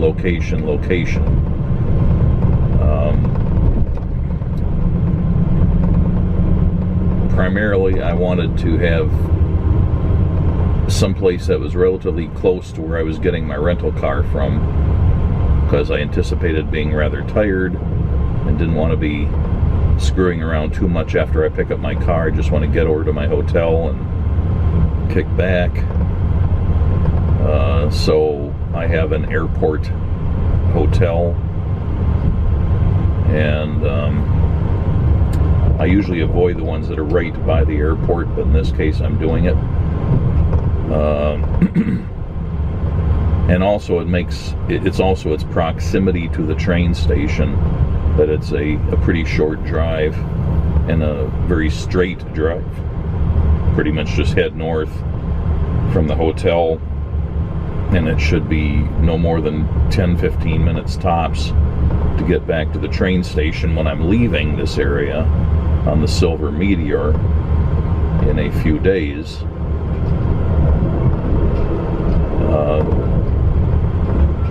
And the logistics of it is such that when I return the car, I have to return it to the rental car facility at the airport. Then I need to get from there to my hotel for the night, and that's the second time I'll be staying in the same hotel. So I wanted it to be within range of the airport's shuttle, so I don't have to use another taxi.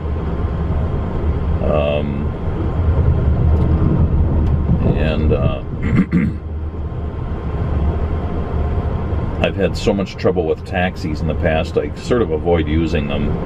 And you may say, why not use Uber? And that's because I've read the user agreement.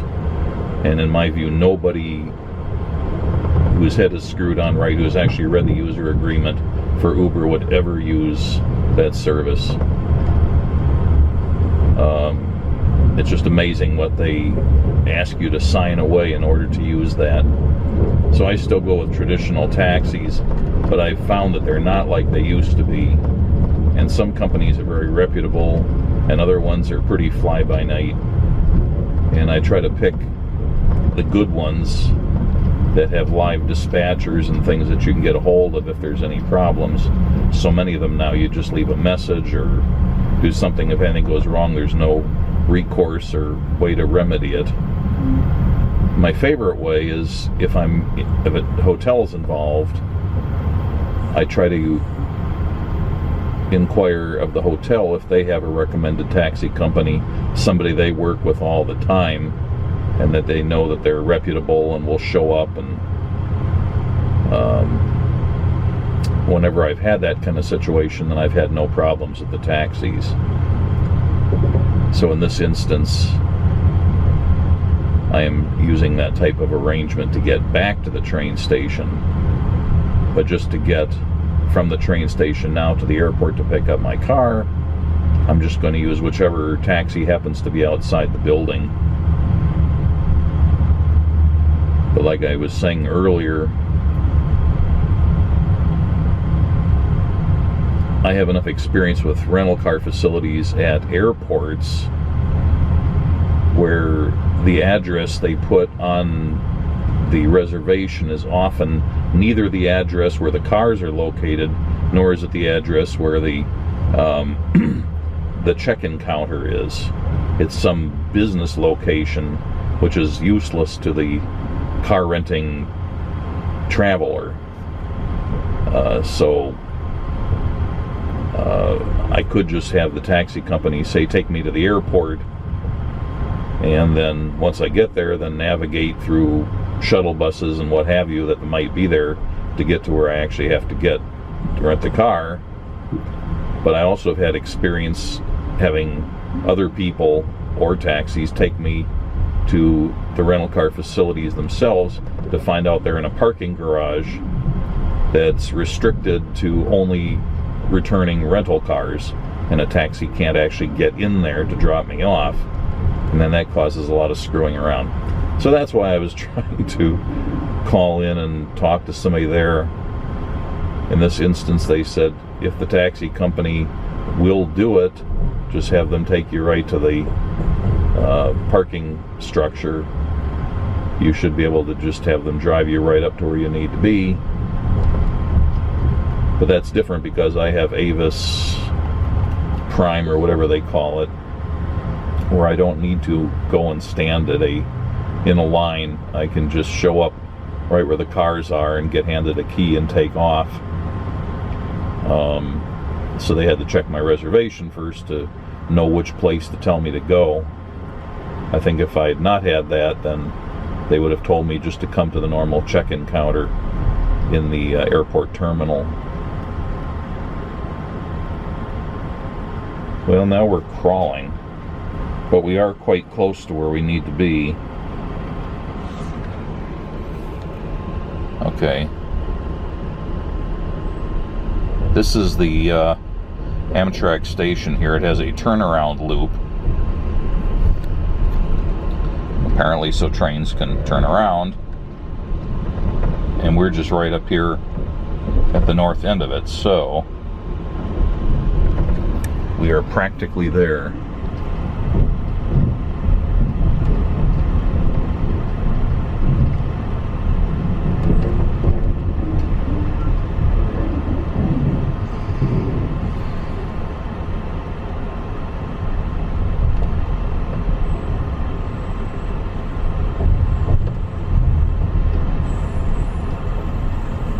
A lot of Amtrak stations or terminals seem to be right downtown in their respective cities,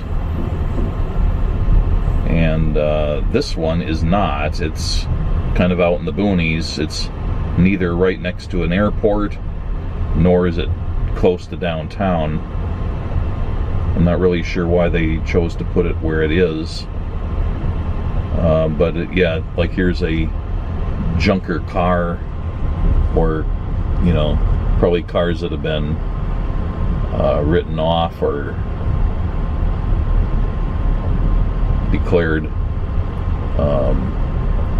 unfixable. They all look like they've been in accidents. And when I looked at an aerial view of the train station, it seemed like it was surrounded by either industrial facilities or by places like this so not the nicest neighborhood. I've actually sometimes walked from the train station to a hotel if I could get them close enough together, but I didn't really feel like doing the whatever it was 10 to 15 blocks of walking from the train station to the hotel.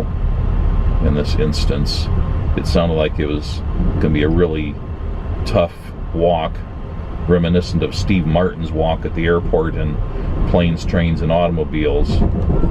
You know, a difficult route to take by foot just because nobody planned on people walking it. Probably have to go through all sorts of awkward situations to do it.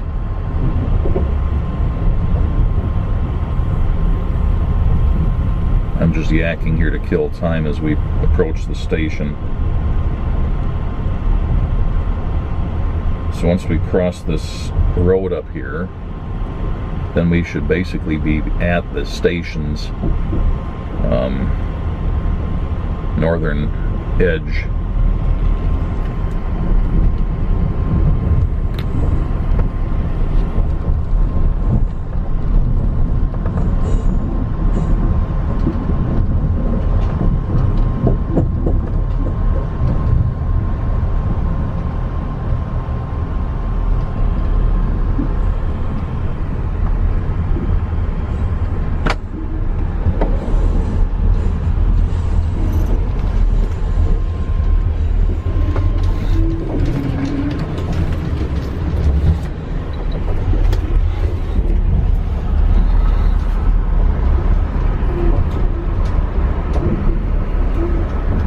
It's basically a rail yard.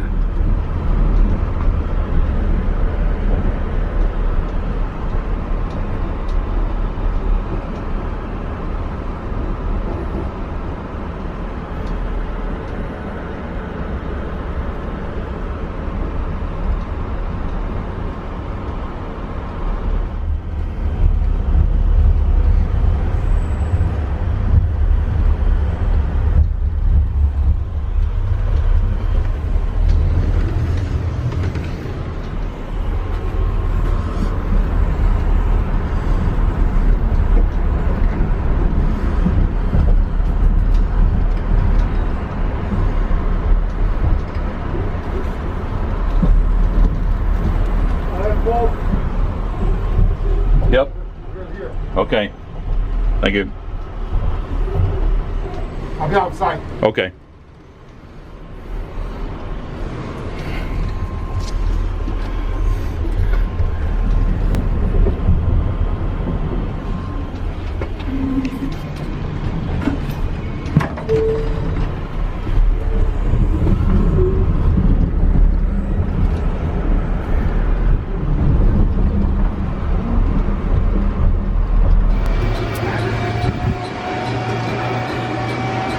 My car attendant offered to get me, I'm just talking to my camera, offered to give me a ride because it was quite a walk to get to the station.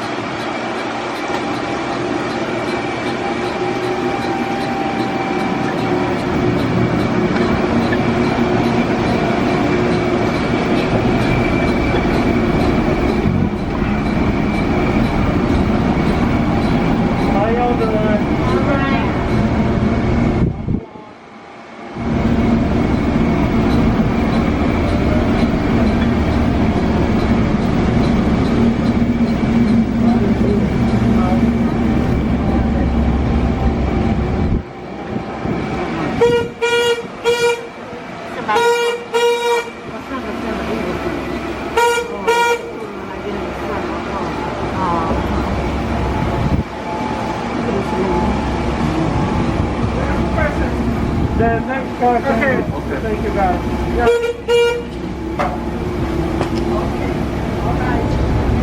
You got somebody? Are you coming back to us? The next car. No, I'm No, not you gonna can walk. come over here if you want to. I'm gonna walk.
Yeah, they're gonna come right here.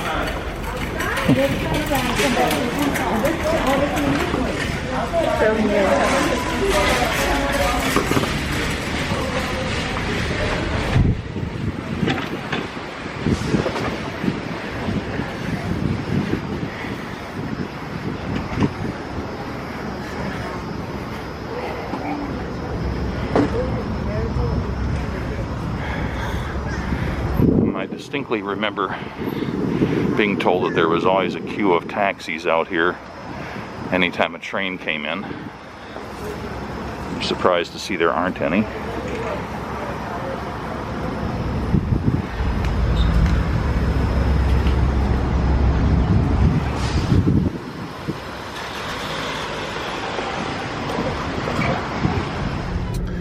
Alright, well, it took quite a while. But then a couple other people from Milwaukee, I don't know how anybody can travel without a cell phone anymore, but they didn't have a phone. They assumed there would be a taxi queue. So I had them tag along in my taxi, which cost them more money probably than if they just waited for a taxi to randomly show up. But who knows how long that would have been, because we had to go south, and the agreement was I would pay for the taxi to the airport and then they would pay from the airport to their hotel, which was north, so they were having to pay for some extra mileage, but they seemed happy with the deal. And then, even though I have Avis Preferred, I had to wait in a fairly long line while everybody in front of me seemed to have an argument with the Avis rep. So even though the train pulled in no later than 6:30, it's now 8 o'clock, and I just am trying to leave the rental car structure at the airport with my car.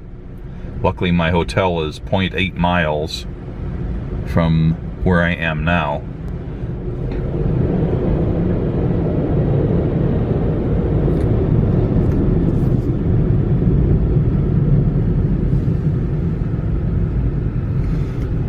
And they pulled the old switcheroo on me. I'd rented a mid-size to full-size car, something like a Ford Fusion, or what's the larger of the Toyota ones? Is it the Camry, or the Camry's the small one, isn't it? I don't know, whichever one it is, that's the bigger one. It was supposed to be one of those or an equivalent. Instead, they said, we're out, we'll put you in a mid-size SUV. Which I said, fine, I don't care. I just want to get my car and go to my hotel.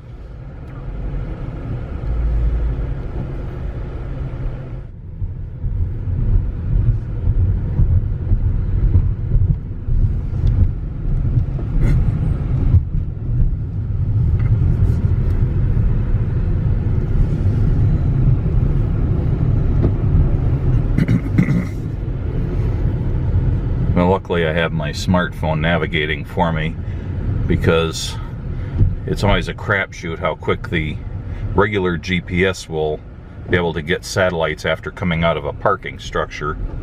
Sometimes it only takes seconds, sometimes it takes minutes. I do like my GPS, but I like to have my phone as a backup.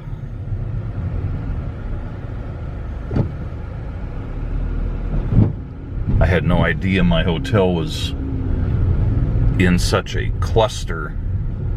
In 1/4 mile, turn right on Northwest 42nd Avenue.